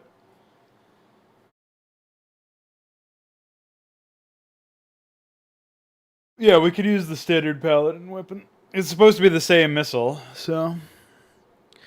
You said this is supposed to be invisible, 0 damage.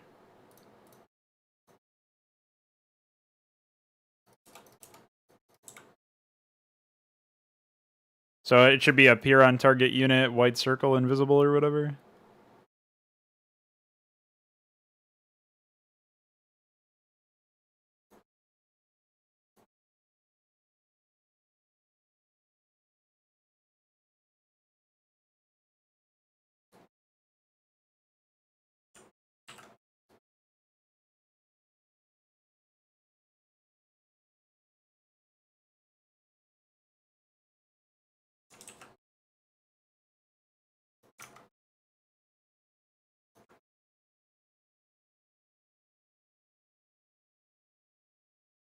Oh, okay.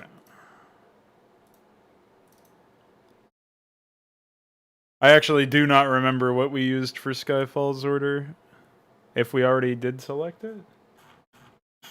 Man, that's a long time ago. Hold on, let me get my phone so I can search Discord.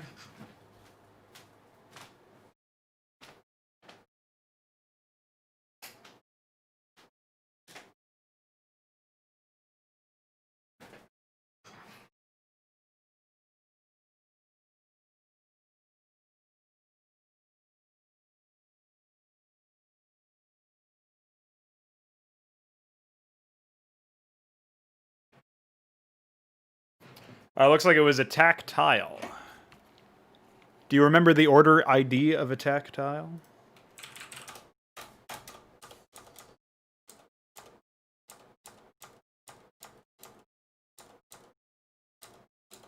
I guess it's attack ground, 128.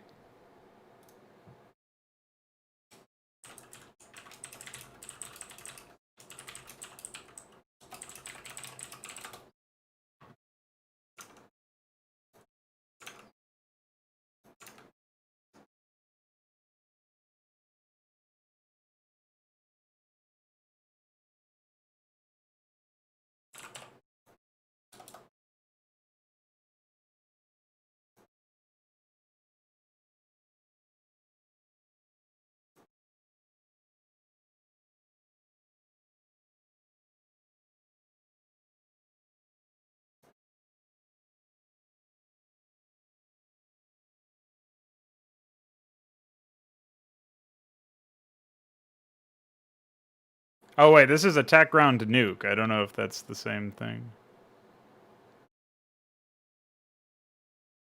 Hold on.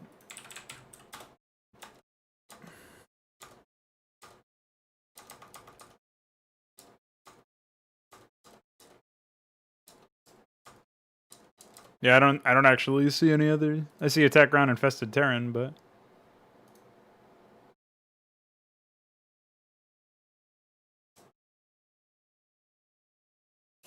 there is no attack tile. So what ID was it?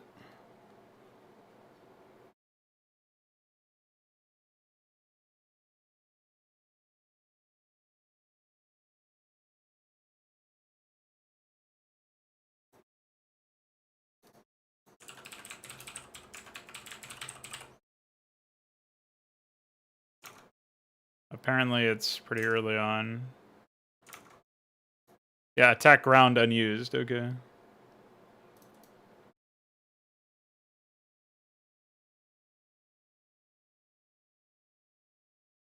And it should be using cast spell.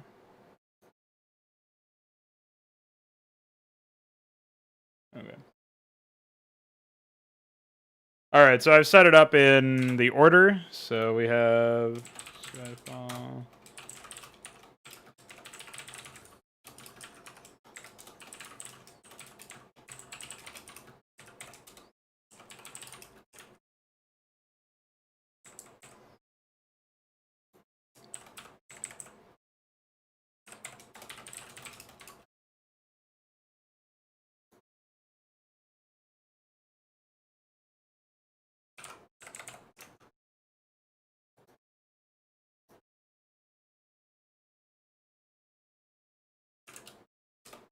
All right, I sent you the weapon ID for the missile and for targeting, and the tech ID and order ID.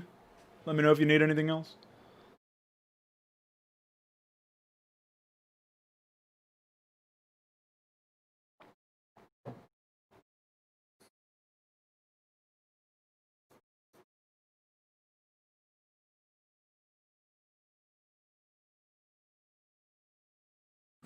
Okay.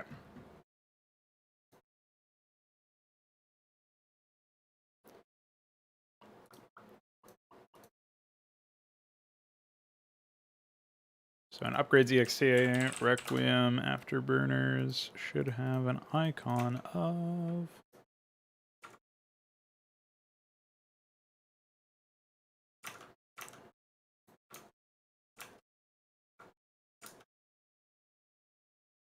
I think we use the Hellfire Missile Pack, right? Which is 327. What else do we have to do exactly? I don't think there's anything else. Haymaker battery's already set up. I should double check that it's yeah.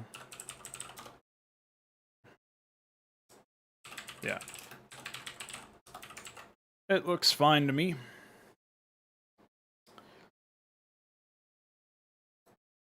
So 124 is actually unused in upgrade ID, I think. I don't know if I've already left that. Yeah. So we have one more unused upgrade that we can use. Oh, there's also a gravitic attenuator. Okay. All right, and then you wanted me to test out some stuff with the Madrigal. Now that we've revised a bit of what they've got going on there. So notably, the Madrigal is the same price as a siege tank. You know? I think it... I'm not sure if it builds faster or not. But that could be one area where they maybe pull ahead a little bit. We have... Yeah, they're the same price through and through. In fact, they have a little bit less HP as well. So I think I'd probably drop their mineral cost.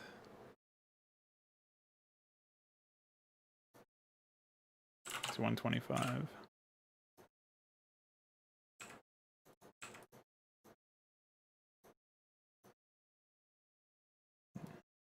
Yeah, as you can see, the frontal damage there is not looking too hot.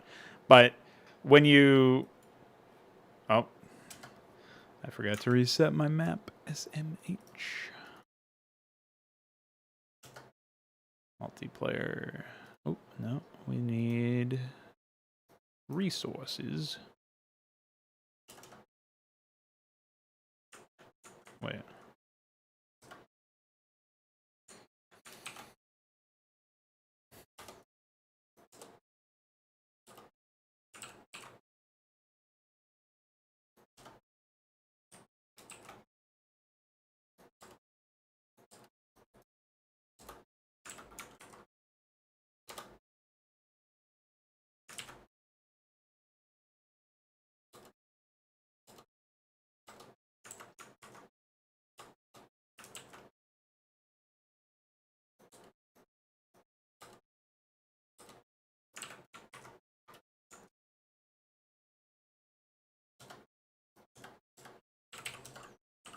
Oh, wait. Let me,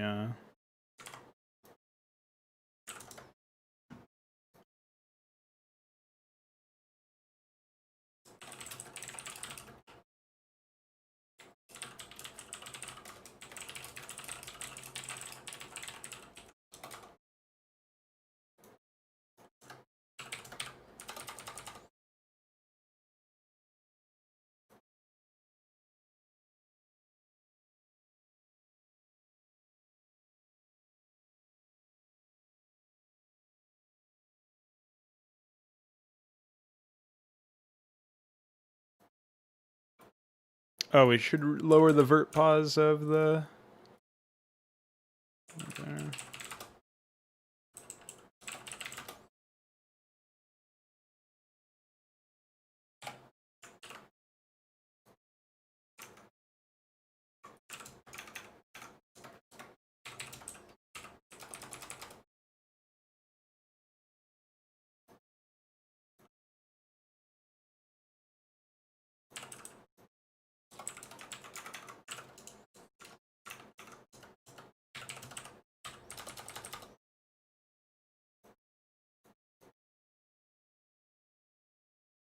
Yeah, that's a bit better.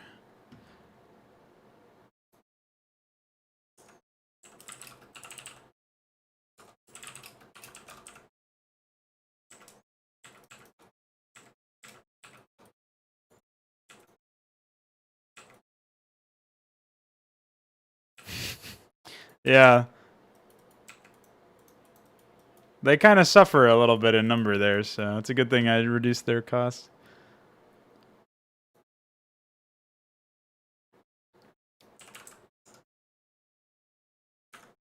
So the other thing that I was thinking is we could probably...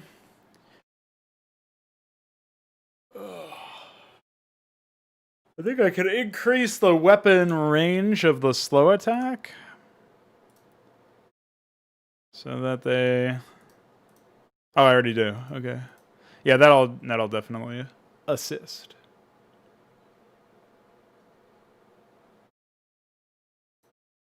Because they have even range with tanks by default, but when you switch over to that longer range one, you get you don't get quite as much range as the other stuff, but you do end up getting, what is that? That two range increase? Is that it?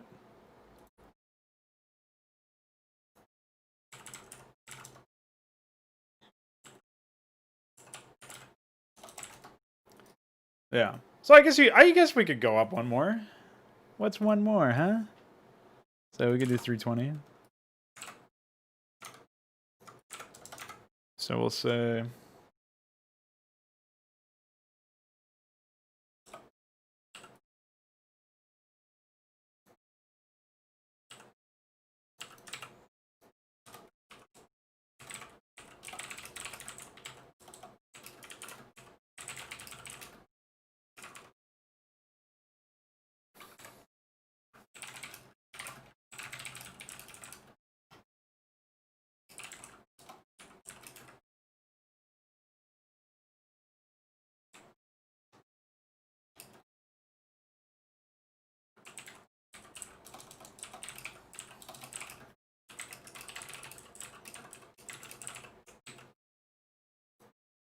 they are pretty squishy.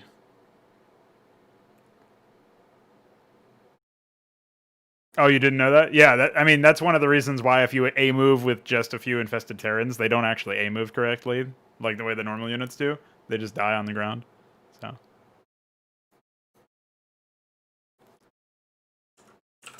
Okay. I think we're good to go. I think this is a good patch to ship. So.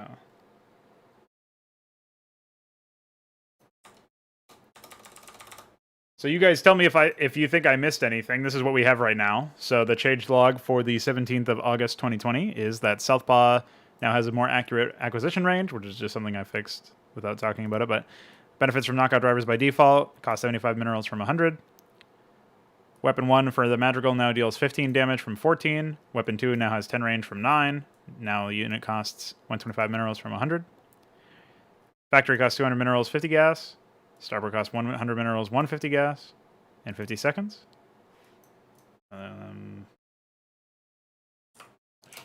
My from was fucked up there. Treasury now boosts nearby supply depot. Well, I should just say nearby structure supply generation by 1. We'll say in a range of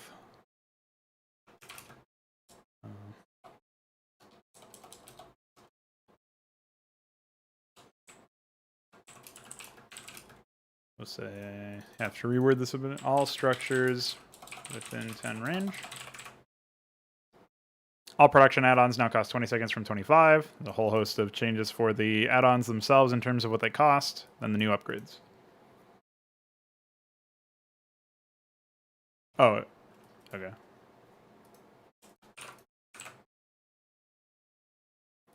I thought that they did, but I had already changed it and didn't verify.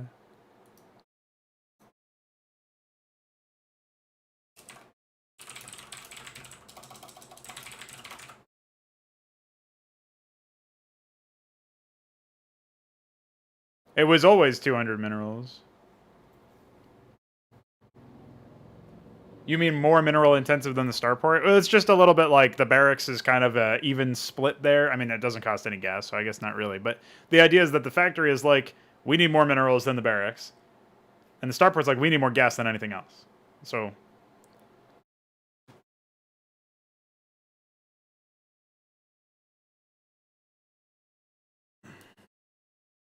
yeah, the machine shop change is going to be somewhat interesting. That might make me drop the factory cost to 150 or 175.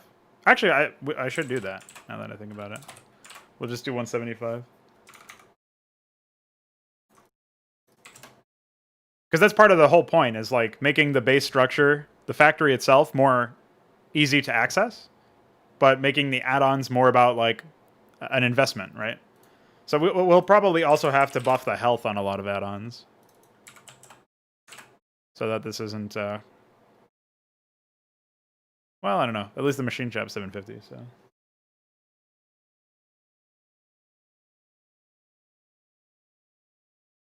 Control tower is only 500. I guess with air, it's kind of the point. I don't know. I like the idea that when you're harassing Terrans, now it's actually a viable strat for when you're operating against Terrans to just pick off a bunch of their add-ons and fuck off. Like, you know, if you do a hit and run and you kill like 3 add-ons or something, you leave. I mean, it's not really a time cost, but it is, because even though it's 5 seconds less, which is another adjustment that I made with the intention of making it so that there's less time between teching up and being able to use the tech. So now there's a 5-second cost difference there. But when you harass them and take them out, it's more of an economic cost now than it was before. Terrans are kind of neat in that, like, Protoss obviously don't really have that much worker overhead. Zerg have the most because they lose their worker, and Terrans have some middle ground there where they don't lose their worker, but their worker is immobilized in that way, where they're not able to give back to economically while they're building stuff. And add-ons kind of attenuate that by making it so that the production structure is what is losing out on that itself.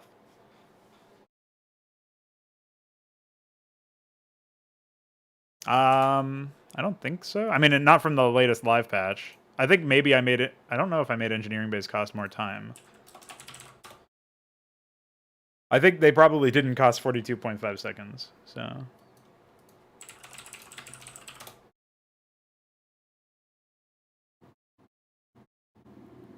I think we'll probably end up dropping the science facility cost to 550 of each, but the time will stay the same. And then I don't remember what the quantum ID is, so quantum... It's 223.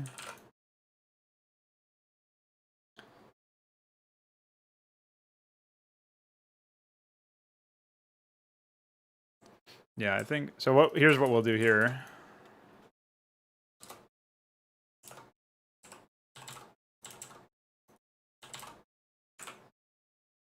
I think we keep the time the same.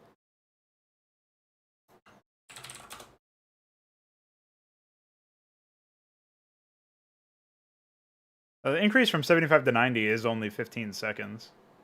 Whereas obviously the increase from 42.5 to 75 is much higher.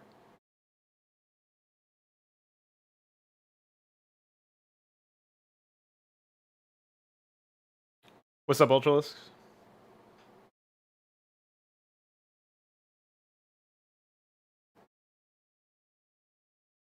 The only question is how, again, going back to the conversation that I had with Vika earlier in the stream about, about the idea that you have multiple ways of interacting with your tech tree. You either go deeper in the tech tree to unlock more tools, you focus on enhancing the tools you already have at the tech level that you're at, or you focus on numbers and making it so that you just build a lot of what you have already. There's like a bunch of different ways to do it. There's obviously more stuff than that. That's just the quick, like, stuff that I can rattle off real quickly. So the costs are also multifaceted as well. And I'm wondering if maybe there should be some attenuation of that factor.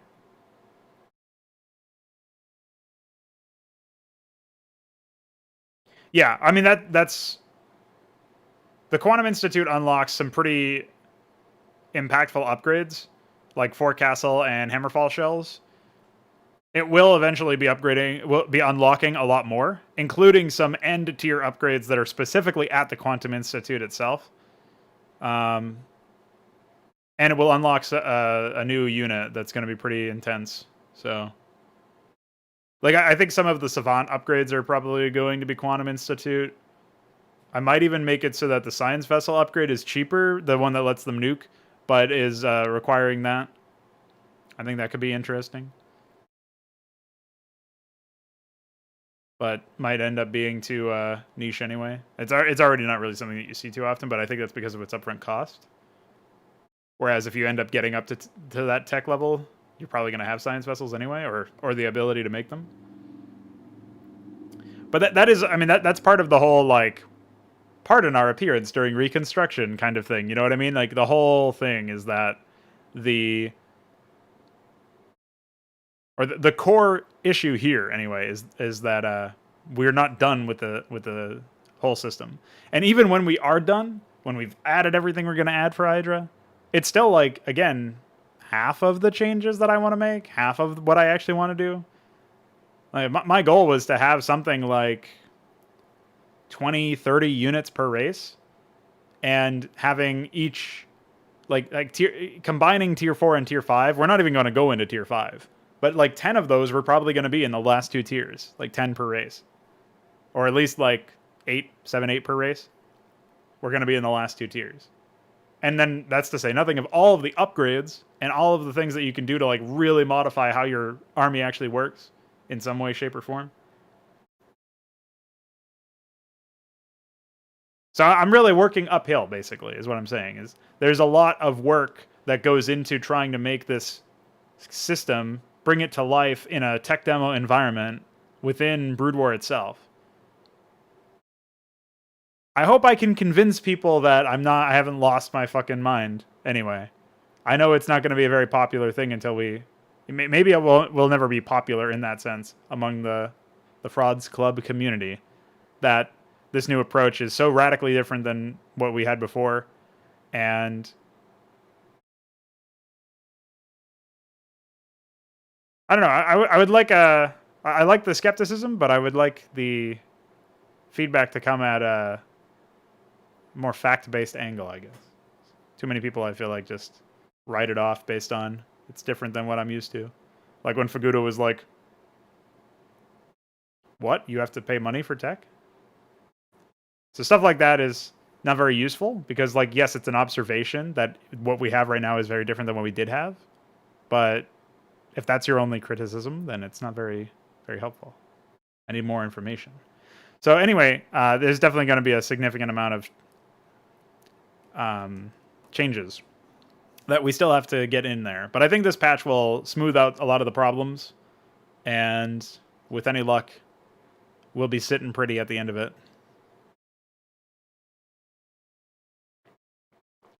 Obviously, we still get a couple days until the next multiplayer night, which hopefully we will have less desyncs in now that I've adjusted the weight rans and stuff. But I'm not really sure about the crashing. Like, there was that one crash that we got instead of a desync at the first game that we played yesterday. And in that game, it was like Centaurs having that issue. Well, I'm assuming it has something to do with Centaur Fire Weapon or something, because that's when it crashed. And I just don't understand why, because I can't replicate it.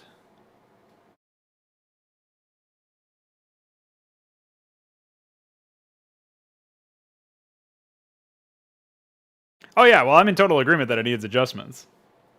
But when people... And I'm not only talking about you when I'm talking about the feedback.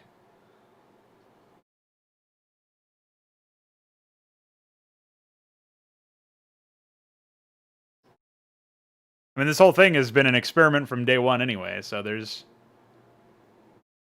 plenty of room for failure, plenty of room for error. But as long as we're able to identify them, correct them, and honestly look at it, then that's one thing.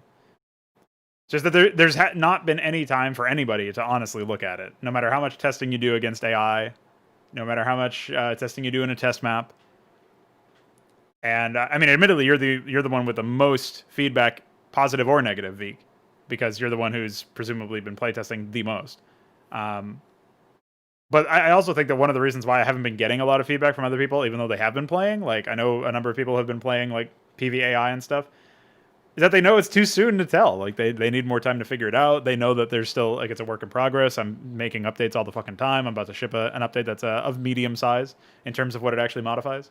So yeah, there's all sorts of stuff there that ought to be attenuated, I think.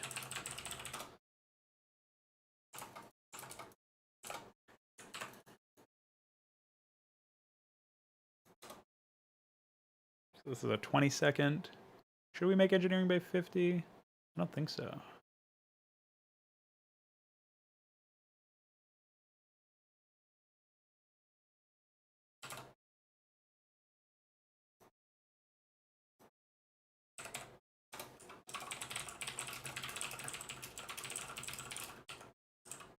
Or what was it that I just edited anyway? I don't know. Who knows?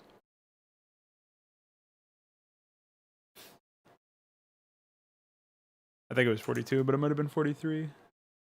It's always 3.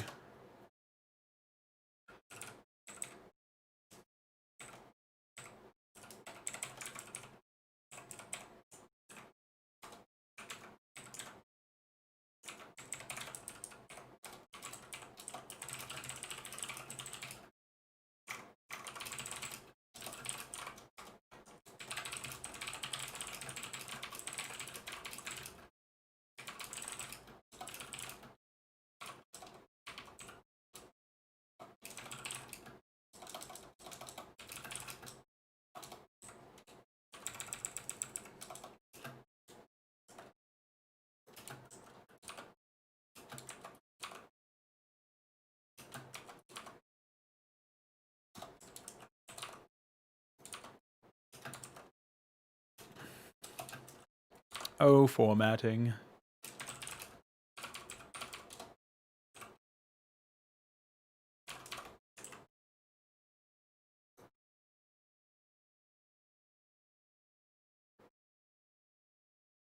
Now, the one thing to note about the Protoss stuff is when we add those new structures in, I'm actually going to be conceptualizing it a little bit differently.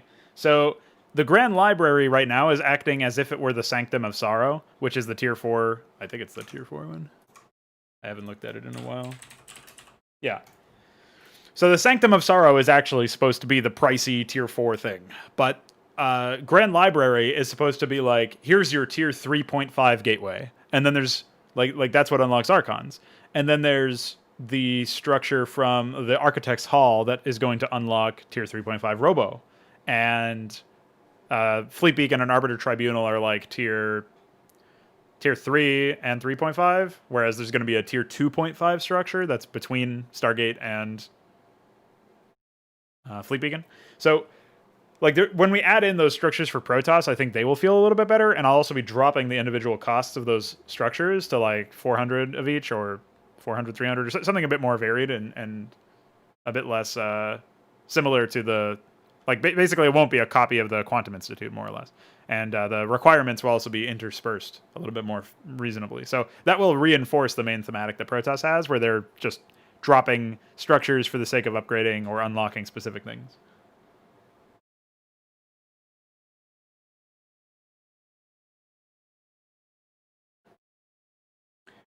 Yeah, I mean, right now they only... I suppose you're right about like the right here and now thing. I was obviously planning more for the future, so... So I would say well, we could do like 250 mineral. I don't know. Depends on what we really want. Templar Archives is 150, 200. So I think we can do like 300 minerals, 450 gas, 900. And then what is its time cost? Because I want to compare that to the Templar Archives, which is time cost of 37.5, which is basically nothing. Grand Library is 226. 90 seconds is pretty steep, so I think we'll make it 75.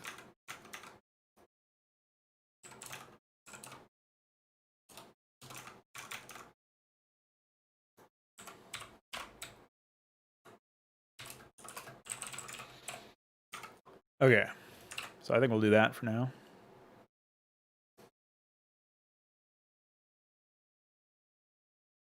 It might be adjusting itself as a result of that. Okay, that can be good.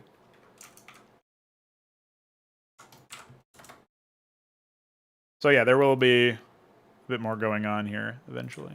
Oops.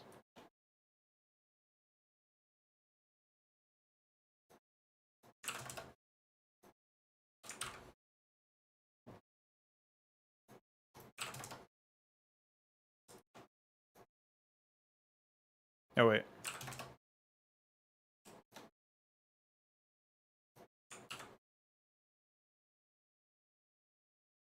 Oh, there's no, holy moly, I just realized that now. How did I manage to forget about that? I don't understand. It's not in any of these. SMH.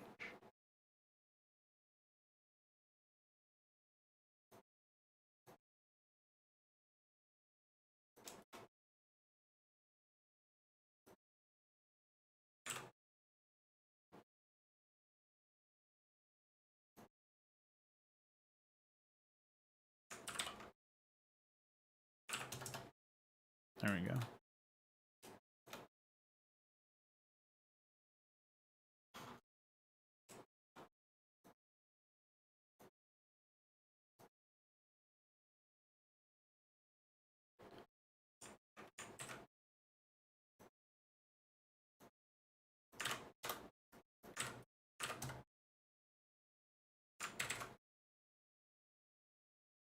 What's happening over here?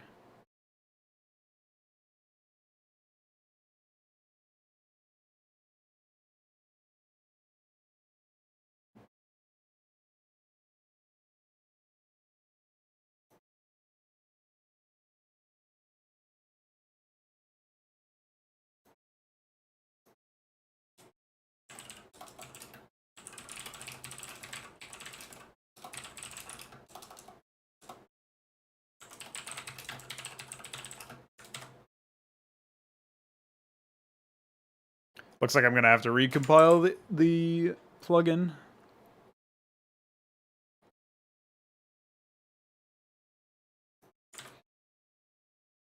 I wonder if it'll actually compile now, or if I'll have to remove the injects over here. Because Icor said I think it was Icor, or was that Veek? Who did it? Oh, it was Veek. Cool. Hey, it compiles without me having to comment them out. Nice. I suppose I should fire up a quick AI test map or whatever, make sure that there's no crashing or anything like that. Although I don't think the latest changes actually... Like, I assume those max HP things aren't even actually injected or something like that. Wow, I am in the wrong folder, holy moly. Oh. We have a debug message, spam.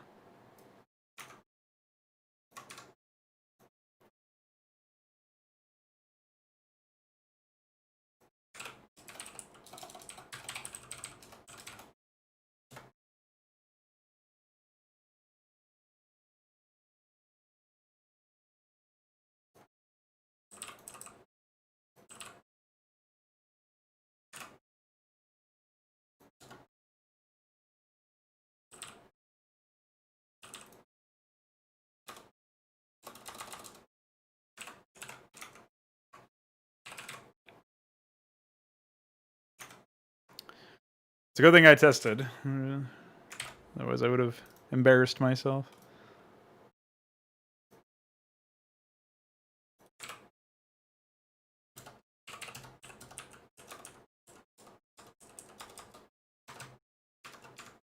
Alright.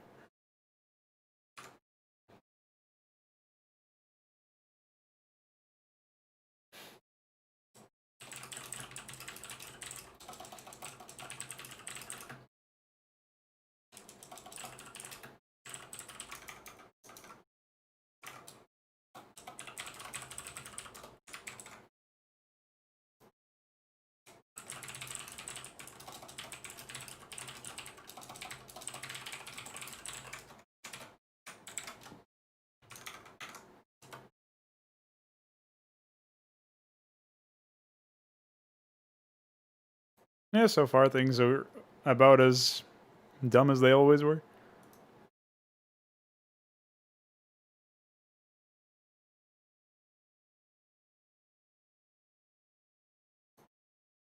executed TBH. All right. Yeah, I figured I probably just didn't notice them somehow. Okay. Well, AI's a little silly as expected, but you know.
Yeah, I can agree that it will be incredibly devastating.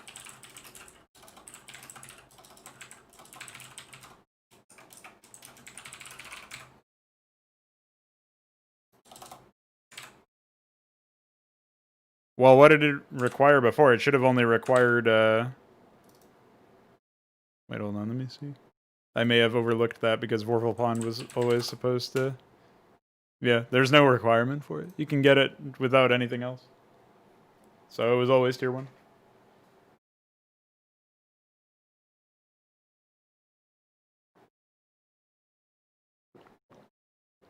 I do think that the requirement string of the Basilisk Den is still off, so... Yeah.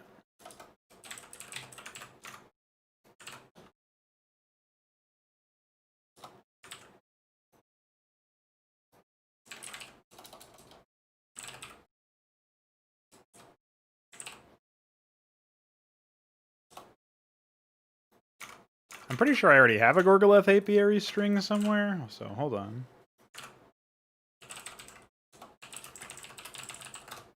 Yeah.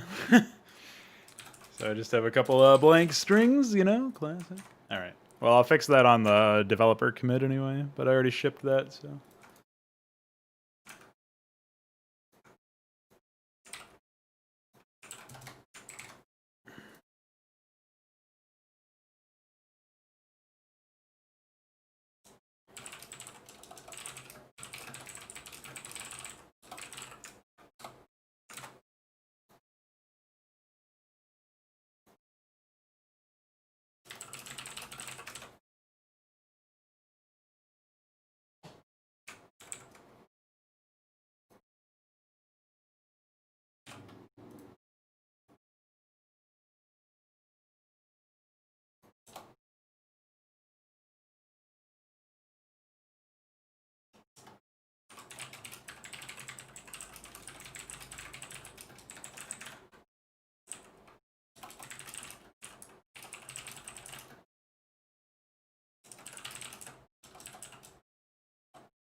What is a gist or gist?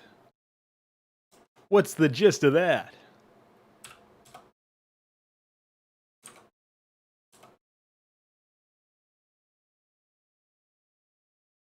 Yeah, some way to do it other than a fucking pastebin link or a giant wall of text in the Hydra chat channel. I can agree with that. I was trying to conceptualize the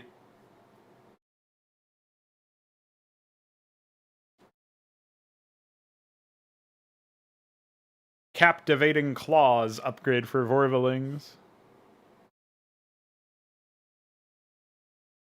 We talked about this while I was at work one day, and I was talking about how, like, if you could upgrade them so that Vorvalings, like, slowed the target down, that could be kind of neat. I wasn't sure if it should work like Knockout Drivers works, with, where it's like a per attack thing. Like, it's adding a stack of a slow. It kind of feels copy-paste if we just make it like that.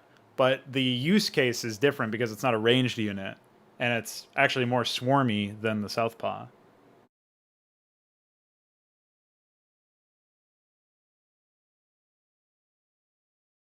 There's a... Oh yeah, because Southpaws are the tier 1s, though, I just realized. I'm still used to the fact that they used to require research. Yeah, so...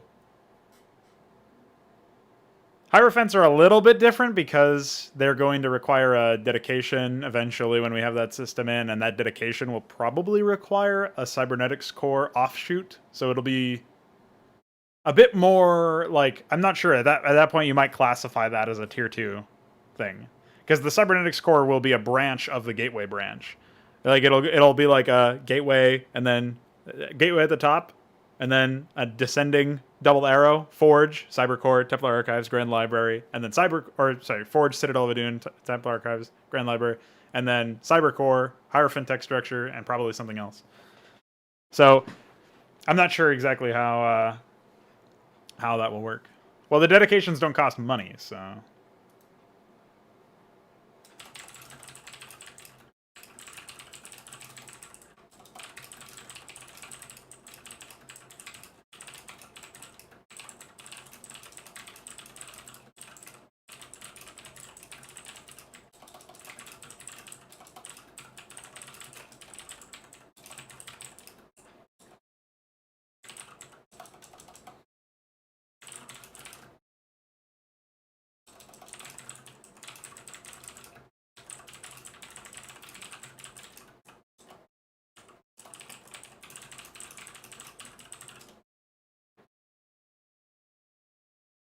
It is opportunity cost, but it's like 15 seconds. So we would either have to rebalance them so that all dedications or some dedications were different than others in terms of time, or that they cost money, or...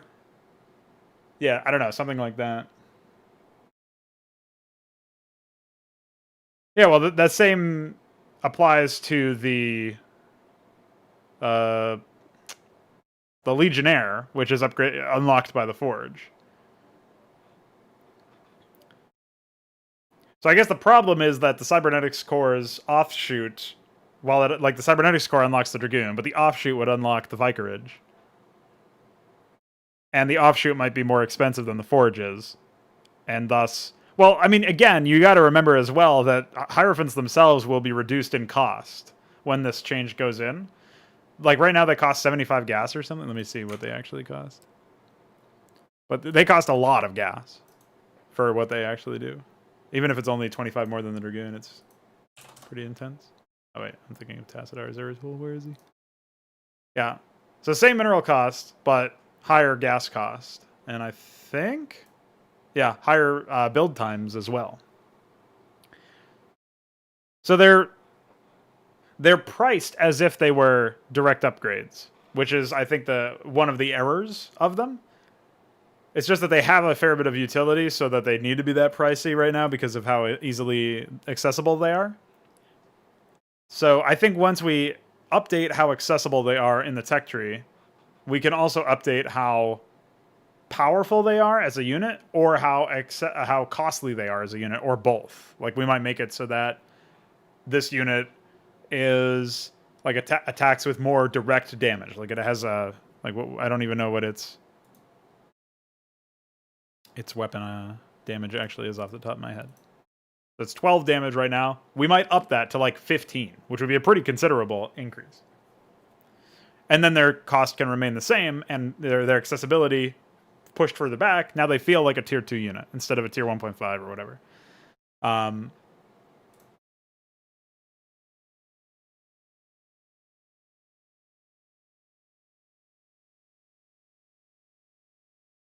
Well, that's what I'm saying, is like, it's not a binary thing, like everything stays the same except we make it harder to get. Like, obviously that is a nerf. What I'm talking about is a reimagination or revision of what they actually are and how they are perceived in the game state. So I think it would be more thematically appropriate, as well as more healthy for the game state, if the Hierophants were perceived as a tier 2 unit instead of a tier 1.5 unit. Because there's not a whole lot of overlap with the Dragoon that the Hierophant has, but making it so that now it basically, you get more bang for your buck for denying yourself Dragoons from a particular production structure. Because that is an opportunity cost unto itself. The fact that you can't build Dragoons, which are a very, very good, versatile core unit, basically. So I think you have to make them more attractive anyway. And I don't think you can do that in a balanced manner without also pushing them further down the tech tree.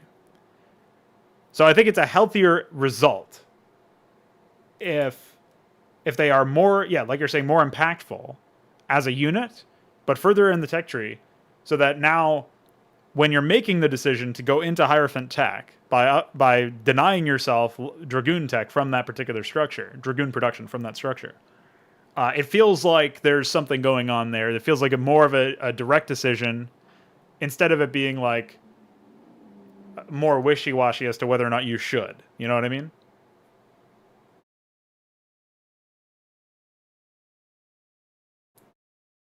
Well, the Strider dedication building or dedicated building, it's more like we have a Strider dedicated tree now, or branch of a tech tree.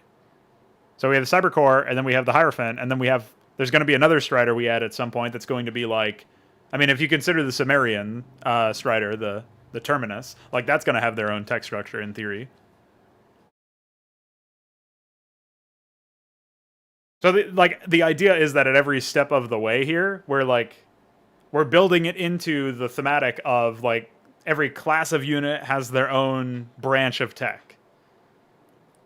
Or maybe not every class, but like there's a good amount of branching here for what you want to specialize.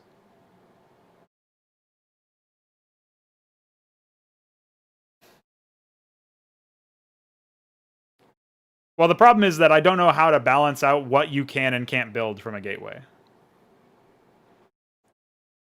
Like,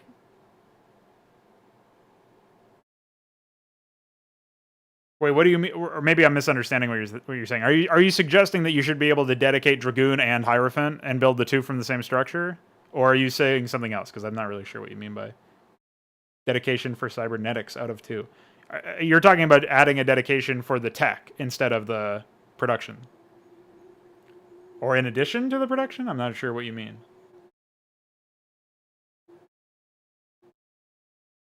Where's the dedication going, and what is it replacing? What do you mean by out of 2? Because it sounds like you're suggesting that... Yeah, I don't want to have anything to do with updating the tech structures, because that's what Zerg do. That's how they augment what they can build. So I don't want to overlap with that, because it detracts from the ability to...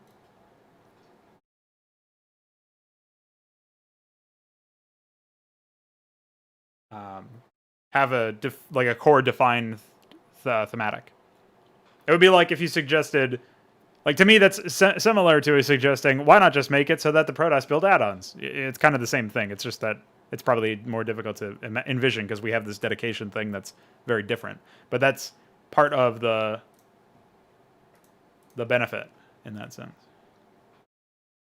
I think.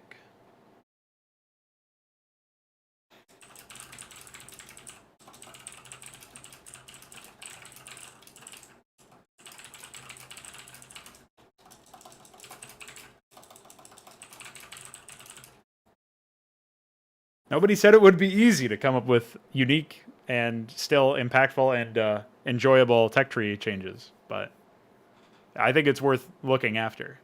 Because if you can have like core mechanics, like the core idea is still the same. Even now that we're still in the early stages of defining all of this stuff related to tech tree junk, right? We're still looking at it as if like every race has this idea of multiple levels of tech. It's just that they go about engaging with it differently. Just like every race has some way to augment what kind of structures that or what kind of units they produce. Zerg morphs their tech, Protoss augments their production structures, Terrans build add-ons to their production structures. Like, I think that's really cool because it centralizes a lot of the thematics around that stuff. And it makes it very, very distinct from each race while still fundamentally they're solving the same problems or accomplishing the same goals using different methods, which is really the quintessential value you get from having different races in an RTS. It's like every race wants to tech up, every race wants to expand, every race wants to harvest resources, every race wants to build an army. Like every RTS player wants to do these things, right? But how does one race do it differently than the other that makes it still within the realm of reason? Doesn't make it's not like veering off too hard into gimmick territory, but it's unique enough to give that race a very different thematic. And that's the benefit of having multiple races in an RTS in the first place, right? So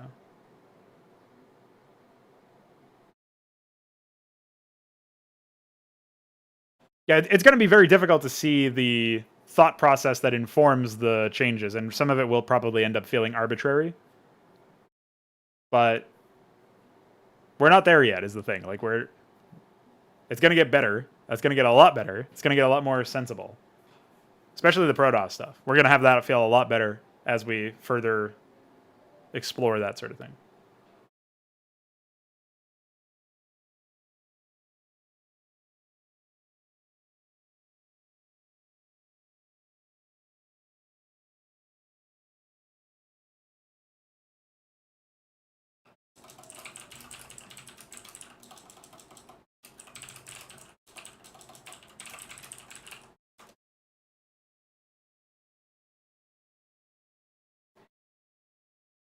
Well, Protoss are probably going to be the what's more like at home for people who have played Brood War before. Because in essence, I've just taken what they already do, which is build tech structures to unlock units. I've taken that and I've ramped it up and I've made it more impactful, or it will be more built around that when we have more production structures. Like conceptually, that's what I've done, and then we have the build like modify the pseudo dedication system, the early access dedication system, right? Which is what we have right now. Eventually, that'll be replaced with a dedication system that you and I came up with. So that's like its own thing. That's a new mechanic, right? But it still feels like it feels at home with the Protoss, I think. Especially when we frame it in terms of story and thematics as a dedication is like, I dedicate this structure to this ancient Hierophant that once held back 1,000,000 men or something, like some stupid shit like that. Like we could come up with some like dedication of whoever, or dedicate to, like the tooltip would say like dedicate to either a person or a god or something. Like we could find some way to tap into some sort of mythological thing. I don't know. I think we could frame it in that way that feels really good. And then it would just say like unlocks Hierophants and precludes Dragoons. It would be a fairly simple thing, but the story framing itself would be really nice for the thematics of the race. And so the Protoss will feel the most at home for people who've played a lot of Brood War, but Terrans will actually feel very intuitive for people who've played other RTSs or people who have never played an RTS, which is still good because I think the Terrans should be the ones that are like the most straightforward, because they are the most straightforward. It's just that learning the balance of when you should be teching up versus when you should be expanding or doing things other than teching up. I don't want to say that it's more punishing for them, but it's more like the Terran player, like that's a skill that you can learn very easily by playing a lot of Terran with the new system. Because when you make the choice incorrectly, you might fail a lot sooner than the other races do. Like, you have less to fall back on, in a way. At least that's my observation from a conceptual standpoint. Again, I haven't seen it play out that way. And they still, and I'm probably making it sound like there's no hope if you get your tech sniped or if you spend the money when you on one thing when you should have spent it on something else. Because it's not that binary. You actually have some pretty strong tier 1 units. It's just, and your tier 2 is not that expensive in the grand scheme of things compared to the other races. It's just that the Protoss have a less expensive path to individual tier 2 units, but they have to use those units or their tech is not very useful, right? So if you scout it, it's like I'll put it to you this way. When you scout a Terran going engineering bay, you don't know what the fuck they're building. Whereas you scout a Protoss going robotics facility, support bay, you know that you might expect Reavers. Or Stargate Fleet Beacon, you know, you might expect Panoptus or carriers or whatever. Like, there's a lot more information given away when the Protoss do their thing because they're so, you know, what's the term? Decentralized. Whereas the Terrans, it's like, all right, they built a science facility. I don't know what the fuck that means. I need more information. So, and then, yeah, I mean, I was actually thinking, because we're making it so that it's more accessible for other races to build additional production structures by lowering the upfront cost of the production structure itself, I was actually thinking of reducing the cost of the hatchery, which would, even if it was only by 25 or 50 minerals or something, that would actually be a pretty big buff for Zerg, because now you can build more macro hatches, you can justify it more, and now you can also expand easier than the other races, even easier than before. It was already easier for you, so. I'm not sure how I feel about that. Like, it may be too much, but I think that would actually help, because like all the other races have received buffs to their ability to build more production structures by virtue of the production structures either being faster to build or cheaper to build in all cases besides the gateway and the barracks. So Stargate and Robo Facility, their costs have been adjusted. So it's at the very least, like, it's probably less minerals. I think the Stargate might be the same net. Like if I look at Stargate in the right thing. Yeah, so they dropped in minerals but rose in Vespene, and I guess they rose in time. So it's not quite the same thing, but the Robo Facility, for example, dropped in gas by 50 from the vanilla cost. Or no, it dropped in gas by 100 from the vanilla cost, so it's significantly cheaper to grab. Obviously, the factory dropped by 50 in gas. The starport rose by 50 in gas, but dropped by 50 in minerals, so it's kind of a wash.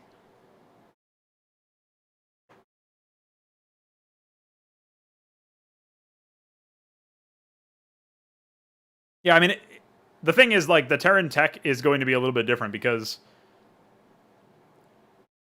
well, the Zerg tech and the Terran tech are kind of similar for unlocking tier 2 because you have to build a structure, but the Terran tech is more like, if I lose my engineering bay, I can't build machine shops, so I have to keep my engineering bay alive, even if I have a science facility. Whereas Zerg is obviously like, you know, it's one thing, so.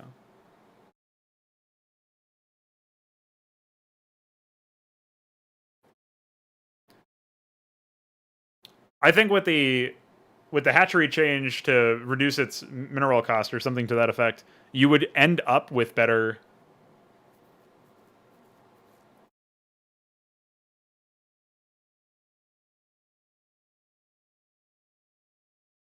Like, what's the term?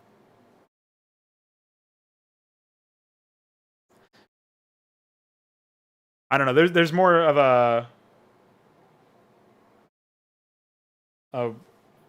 there's a world where you get a lot more bases than before, I think. So I'm not really sure how that would work out.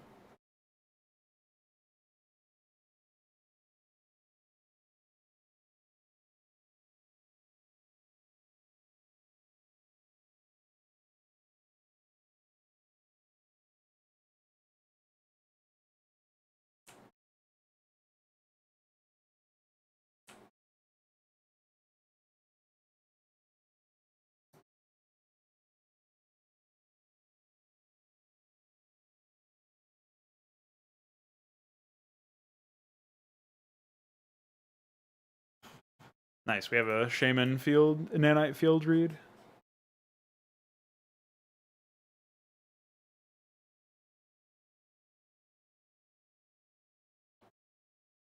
So yeah, I mean, I think we ended up getting it much more in the direction that I wanted.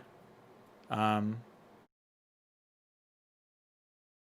would say Zerg being limited as they are with what options they can build. I mean, when you actually do the math out, it's not as bad now, especially since they have the Basilisk. So they can get Zergling, Vorviling, Hydra, Basilisk, Mutalisk, Scourge.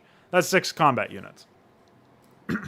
And the Scourge are actually fairly impactful considering, like, the presence of air units now is going to be higher. So it's not like I'm saying Scourge and then everybody's like, what the fuck? Scourge aren't even a real unit, dude. It's like, well, they certainly could be. So, but with Protoss, it's like, well, Protoss is obviously a different beast, but it's like Zealot Dragoon, Legionnaire, and then they have Shuttle Observer, neither of which are really combat units, but you get transport. And obviously Aurora, Corsair. I'm going to put Panoptis behind its own structure. But, so there's that. And then Terrans obviously have Marine, Vulture, what was the other one? Southpaw. Actually, Terrans have, well, I guess technically the gallery is like, so Marine, Firebat, Cyprian. You got a couple there.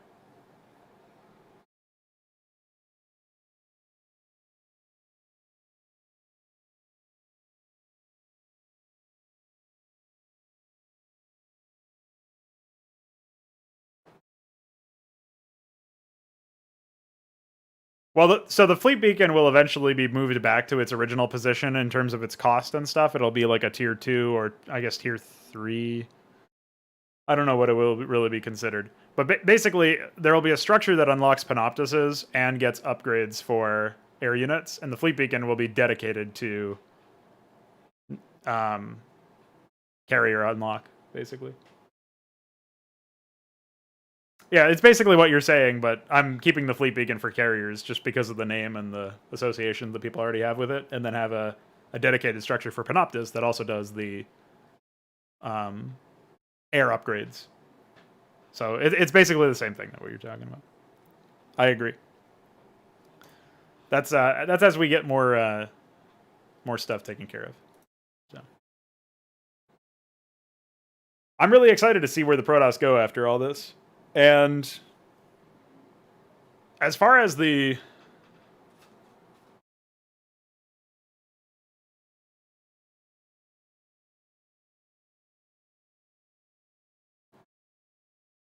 honestly, I think Zerg are the ones that are going to be a little bit more difficult to like hit a home run with, but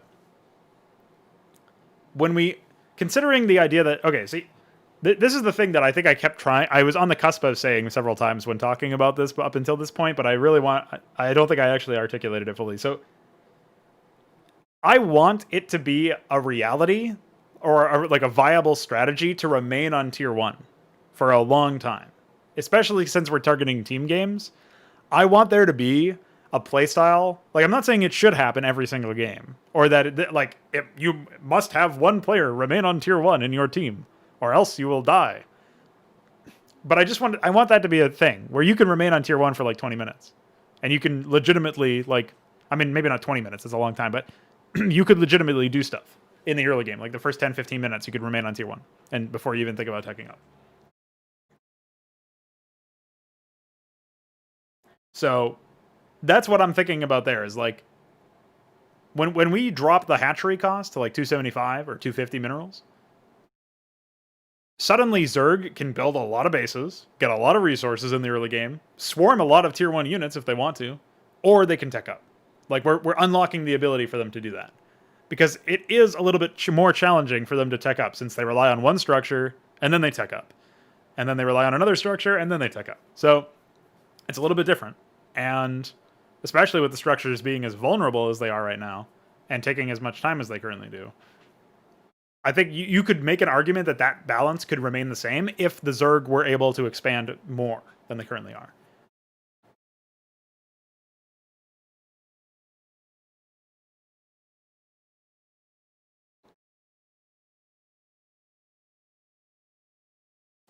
Yeah. That's what I mean is like the upgrade thing, the only being allowed to get tier 1 upgrades for your shit seems a little like you'd get outscaled eventually, so I don't know about that one. But I like the concept of it anyway. I'm hoping that we can make something happen there.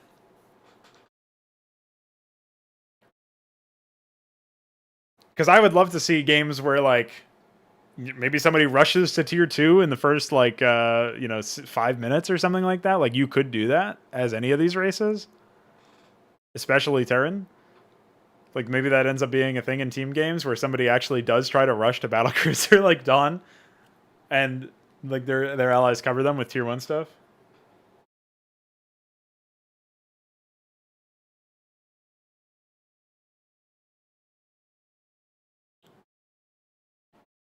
I think you could probably, well, see, I don't know about that one. I think tiered upgrades are pretty important.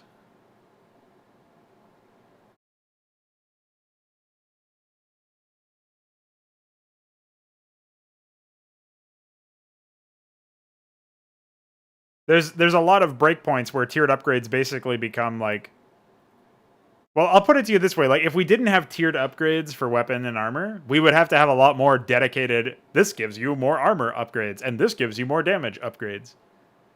So, like, Zealots would have to have, like, here's +2 damage, because otherwise they can't 2-hit Zerglings, right? And then they become much worse in ZBZ, and that's just, like, you can't get around that without just giving them more damage from the base. So, like, you need that stuff. It is actually a balancing decision. Like, it's affecting combat rolls, and it's affecting the outcome of battles. So, what I think will probably end up happening is instead, we will probably increase the benefit of future stations, of the power flux upgrade, and of the greater mutation.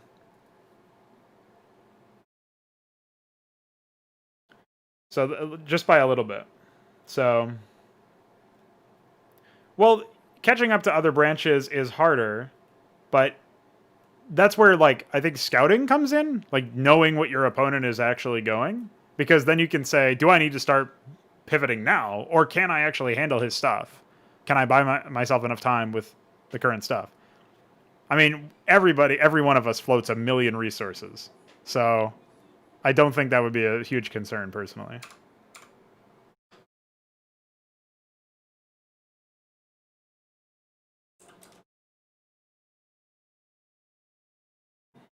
Well, it happens all the time in vanilla, so I think it's, and they don't even have the upgrade percentage increases, and they have less resources.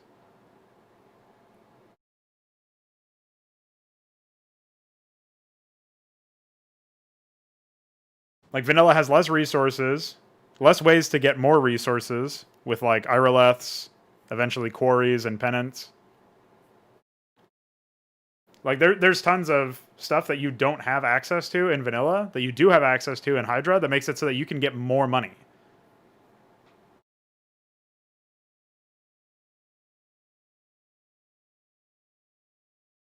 Yeah, but it doesn't happen in Fraud Night. Like everybody floats money. I mean, maybe not a lot, depending on who you are. Like I think you and I generally are okay, although I've been pretty bad lately just because I've been out of practice.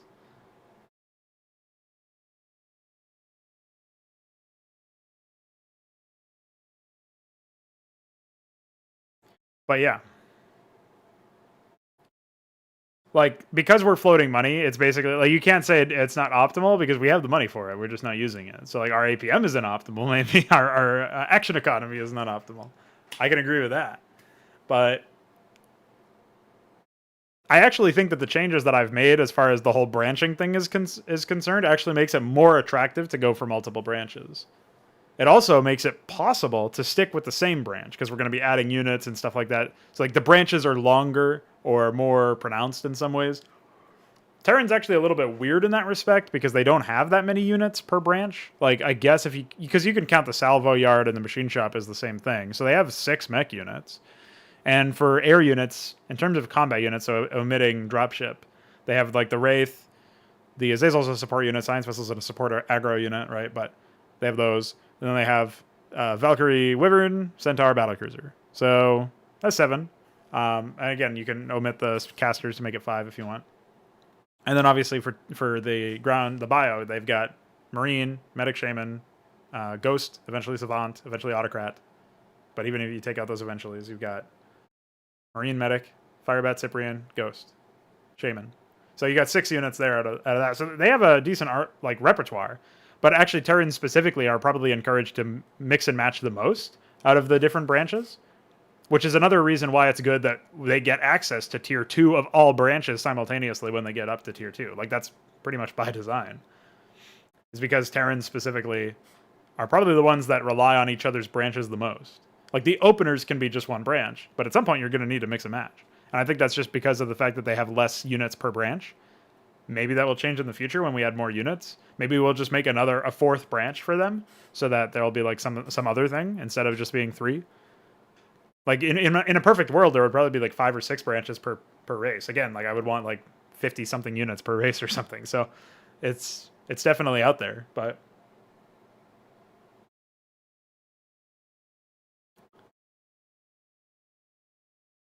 I would say other than that, we have the Protoss stuff. Like obviously they just like specialize per building per unit, so they're very different. But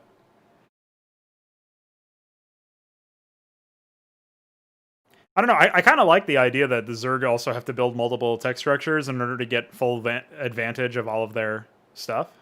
That's kind of neat. And I also kind of like that they now rely with the Ireleth and the Othsteleth. They now rely on a pretty considerable amount of what's the term?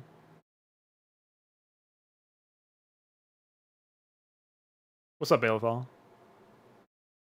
They rely on Zerg now can lean on their own units to influence their bases, which is pretty neat, I think. Yeah, I actually think that the Goliath should probably be moved to the basic factory. So I don't know if you would have access to it from the beginning. Because then you'd have 3 units at that structure, which might be a bit much.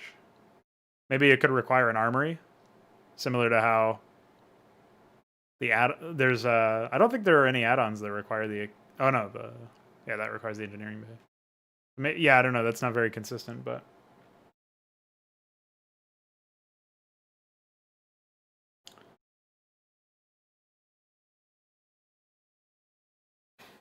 no, the Starport does not have tier 1 control towers NG bay. But you make a point there, like the gallery is tier 1, medbay is tier 1. So we could do an add-on that unlocks Goliaths and Southpaws. Could be the tier 1 add-on.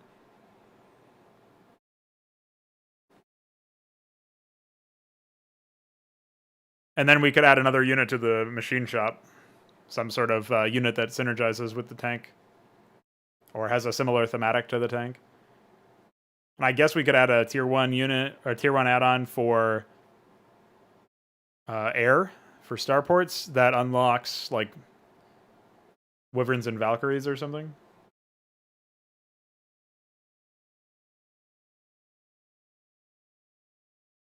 Yeah, we just revised the Southpaw a little bit, but it's still not going to be like the Air Slayer, so. Well, I think the add-on would be fairly cheap. Like, the gallery is 50 minerals. It would be something like that. It would probably be like a 50 mineral add-on. And we could drop their time cost to the same as the Vulture if we were concerned about build time.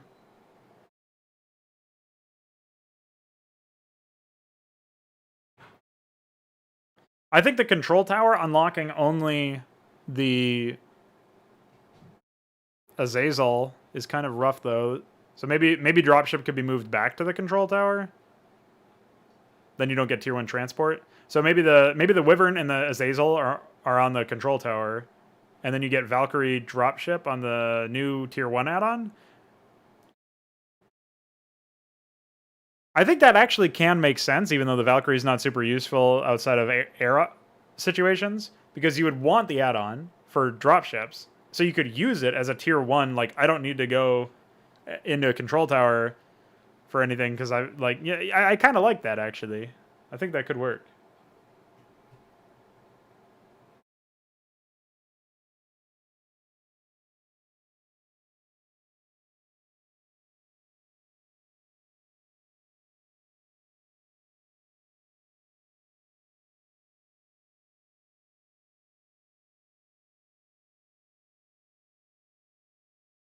Well, my problem there is that Wyverns are very, very strong, so they feel much more like a tier 2 unit.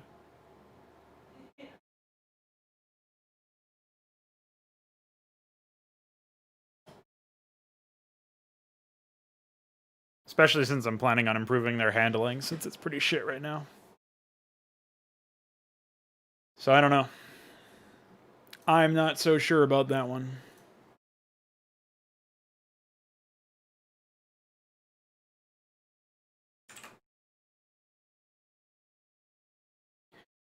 Well, I think if we still want dropships in tier 1, but moving them to an add-on is more like, especially if we end up moving.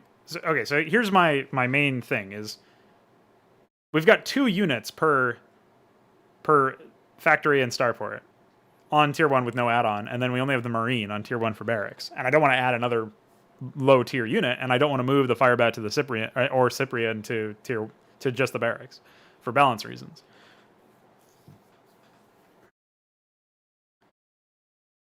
So my thought process is we make Southpaws and Goliaths on the same add-on, require a tier 1 add-on, and then we make dropships and Valkyries on the same tier 1 add-on. I'm saying maybe like that would make sense because you can actually answer tier 1 stacked air, like Mutaspam, even Scourge to some extent if you can get those shots off first. You can support your allies from tier 1, like tier 1 air or whatever. You can actually you can threaten to tech into that, and then it's like the gas cost and the mineral cost is fairly high for Valkyries, so it's kind of prohibitive in that respect. So I think that could work out very well. The Wyverns are tier 2 definitively in terms of their stats, and when I improve their handling, even more so because they're even more attractive to use. So that's kind of rough to give them out on tier 1. But I agree that it kind of sucks that like we lose out on Valkyries and Wyverns being in the same add-on because they're both corvettes, right? Or like one of them is a frigate or whatever. So they're both kind of like that gunboat, corvette, frigate style of craft. So thematically, it would make sense to throw them on the same add-on. So that's where I'm kind of torn. But at the same time, we're talking about Southpaws and Goliath on the same add-on. So just, I don't know, man. There's probably no point in having them be super similar. Like, if anything, you'd probably think Goliaths and Paladins would be on the same add-on because they're both walkers. And then tanks and madrigals would be on the same add-on because they're tanks. One's a hover tank, one's a treaded tank, but... So maybe it's fine to not worry too much about that.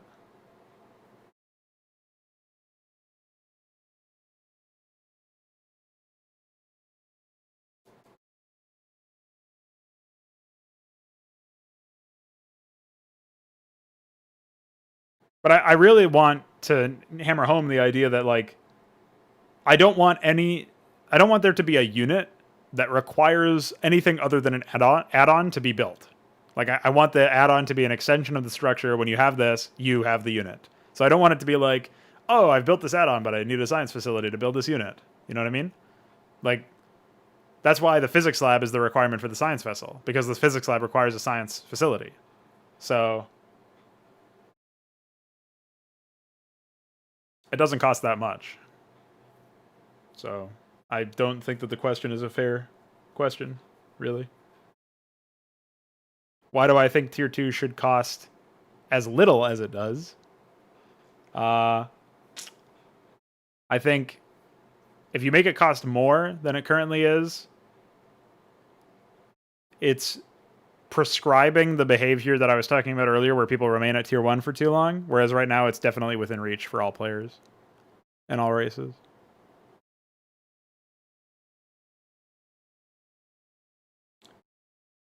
Well, the old timings of getting up to science facility by 6 minutes or something are obviously no longer possible. But that's not, again, that's like the bias of existing playtime in Hydra and in vanilla leaking into your perception of this particular situation, right? Like, it's not possible to do this, but clean slate it in your mind and consider it a new game. In this new game, here's a rule. In order to tech up to tier 2, you're going to have to invest some money. Like that, then it's a different conversation than I've changed Starcraft so that you have to spend some money in order to tech up.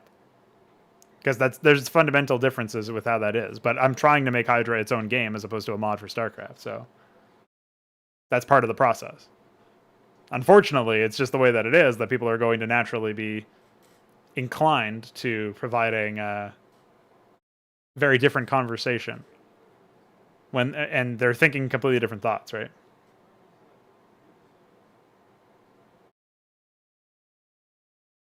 I would think of it more on a compositional sense. It's easier for you to handle some tier 1 compositions with some tier 2 units. But I also think that in most cases that I can think of, it's not required to have tier 2 units in order to win against some tier 1 compositions.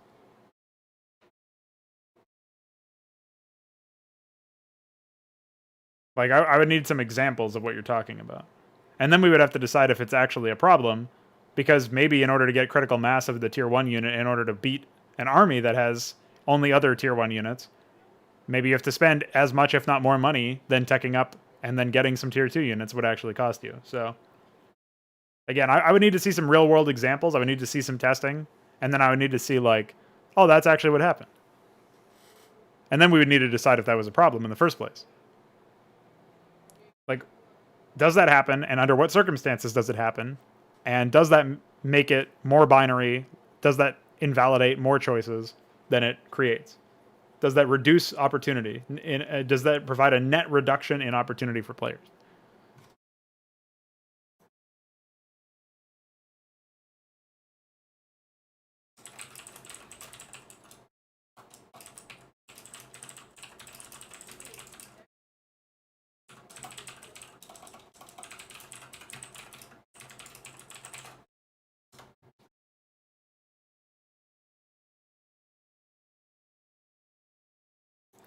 Anyway, I think I'll be heading out for now. I got to get ready for some shit.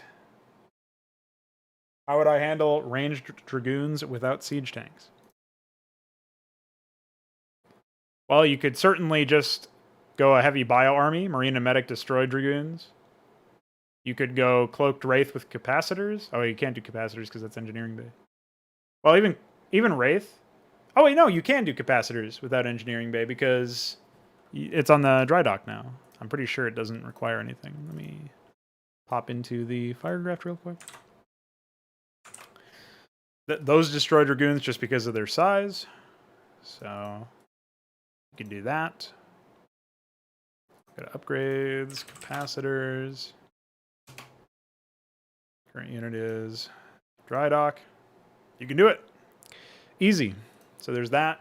You got those two options. Capacitors increases attack speed while the Wraith is cloaked and targeting ground.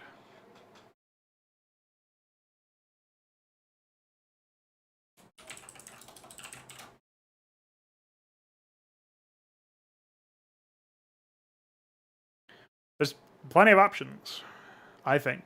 I mean, I just gave you two off the top of my head, but I honestly think that, I mean, Vultures and Southpaws are both medium. You just spider mine them. You hit them with Southpaw Marine. Range upgraded Marines would probably be pretty good. Well, again, like, there's a point at which you get, like, I think it's like 3 Wraiths now. There's some point where even Wraiths beat even Dragoons. It's not 1 because of, like, the attack speed differences, but especially with Cloak Capacitors, it's probably like 2 or 3 beat even Dragoons. So, and also there's the positional advantage you have using an air unit versus a ground unit. The fact that it forces them to get Observatory, which may not be in their tech tree, to deal with, or not Observatory, but Observer.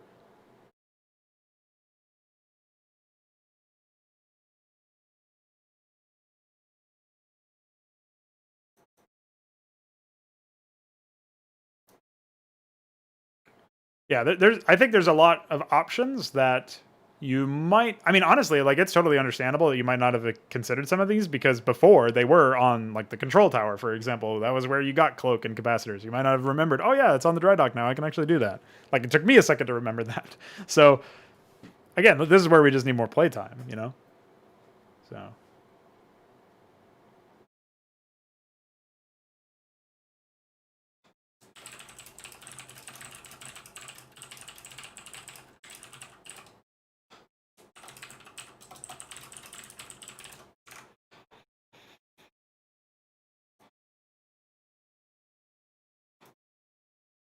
But I appreciate that you're trying to be open-minded while also trying to still voice your skepticism and your criticism, because obviously the project isn't going to get better if everybody's just a yes man. So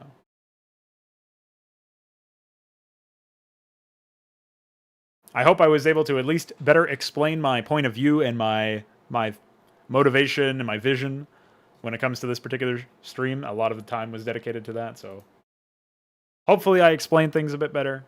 I think this patch was a very positive one. I think we're ending out a lot better than we were. And I think, generally speaking, we'll have a pretty nice setup in the future. We'll say Wyvern,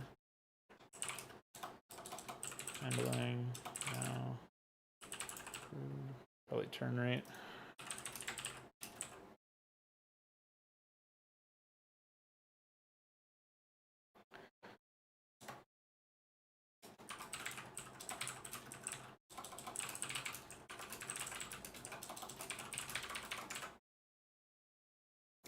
PvP matchup usually starts with goon pressure, but that is held off by siege tank and melee. Maybe it became better in Hydra. Well, yeah, because I think again you mandate scouting now with this build, like with this whole setup where you can go one of 3 production structures in the early game, and with Protoss being able to manually like unlock bits and pieces of their tech tree piecemeal, you're now in a situation where like you have to scout. You need to figure out what's going on there. So,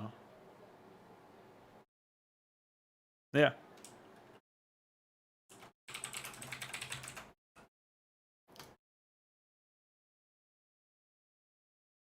So, both players have to scout. Both players have to figure out what's going on. I'm also concerned about the potential for RPS, but I don't think it's actually... I don't think, like, the default units that we're still using from Brood War and stuff don't really allow for that kind of behavior anyway, so...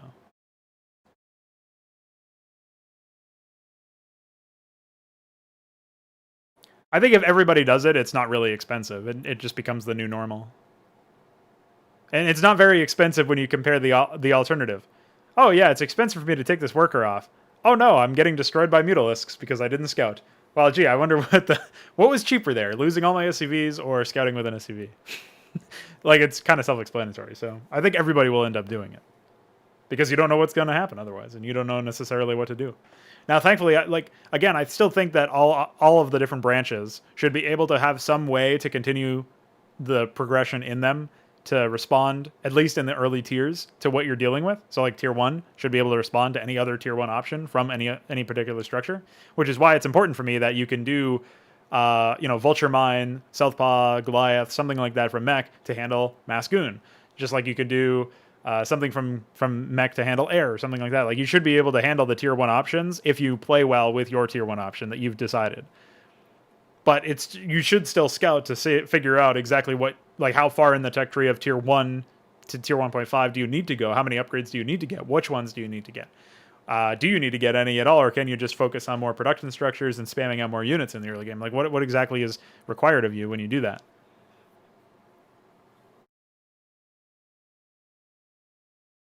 Yeah, well, there's going to be some safer builds, right? Like, Bio is pretty everyman in that sense. It doesn't require that much specialization that you wouldn't get otherwise anyway. Like, you're going to get Stimpak and Marine range, right, if you're going Bio.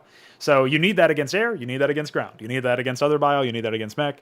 Like, you're going to need that if you're going to use Marines. So yeah, there's going to be some builds that are, for every race, that are much safer. Like Zergling into Vorveling into Lair is probably safe in as Zerg. Like, you can go like that with some Evo chambers or a Hydralisk den pivot afterwards or something like that. But it's a safe opener. Like there's going to be tons of safe openers that people can go, but there's also plenty of aggressive ones that you can go. And if you don't get scouted, you might just be able to win just off of that. So there's tons of opportunities now. I think it'll be pretty good in that respect. So I'll leave it there. Thanks for hanging out, everybody. See you guys later.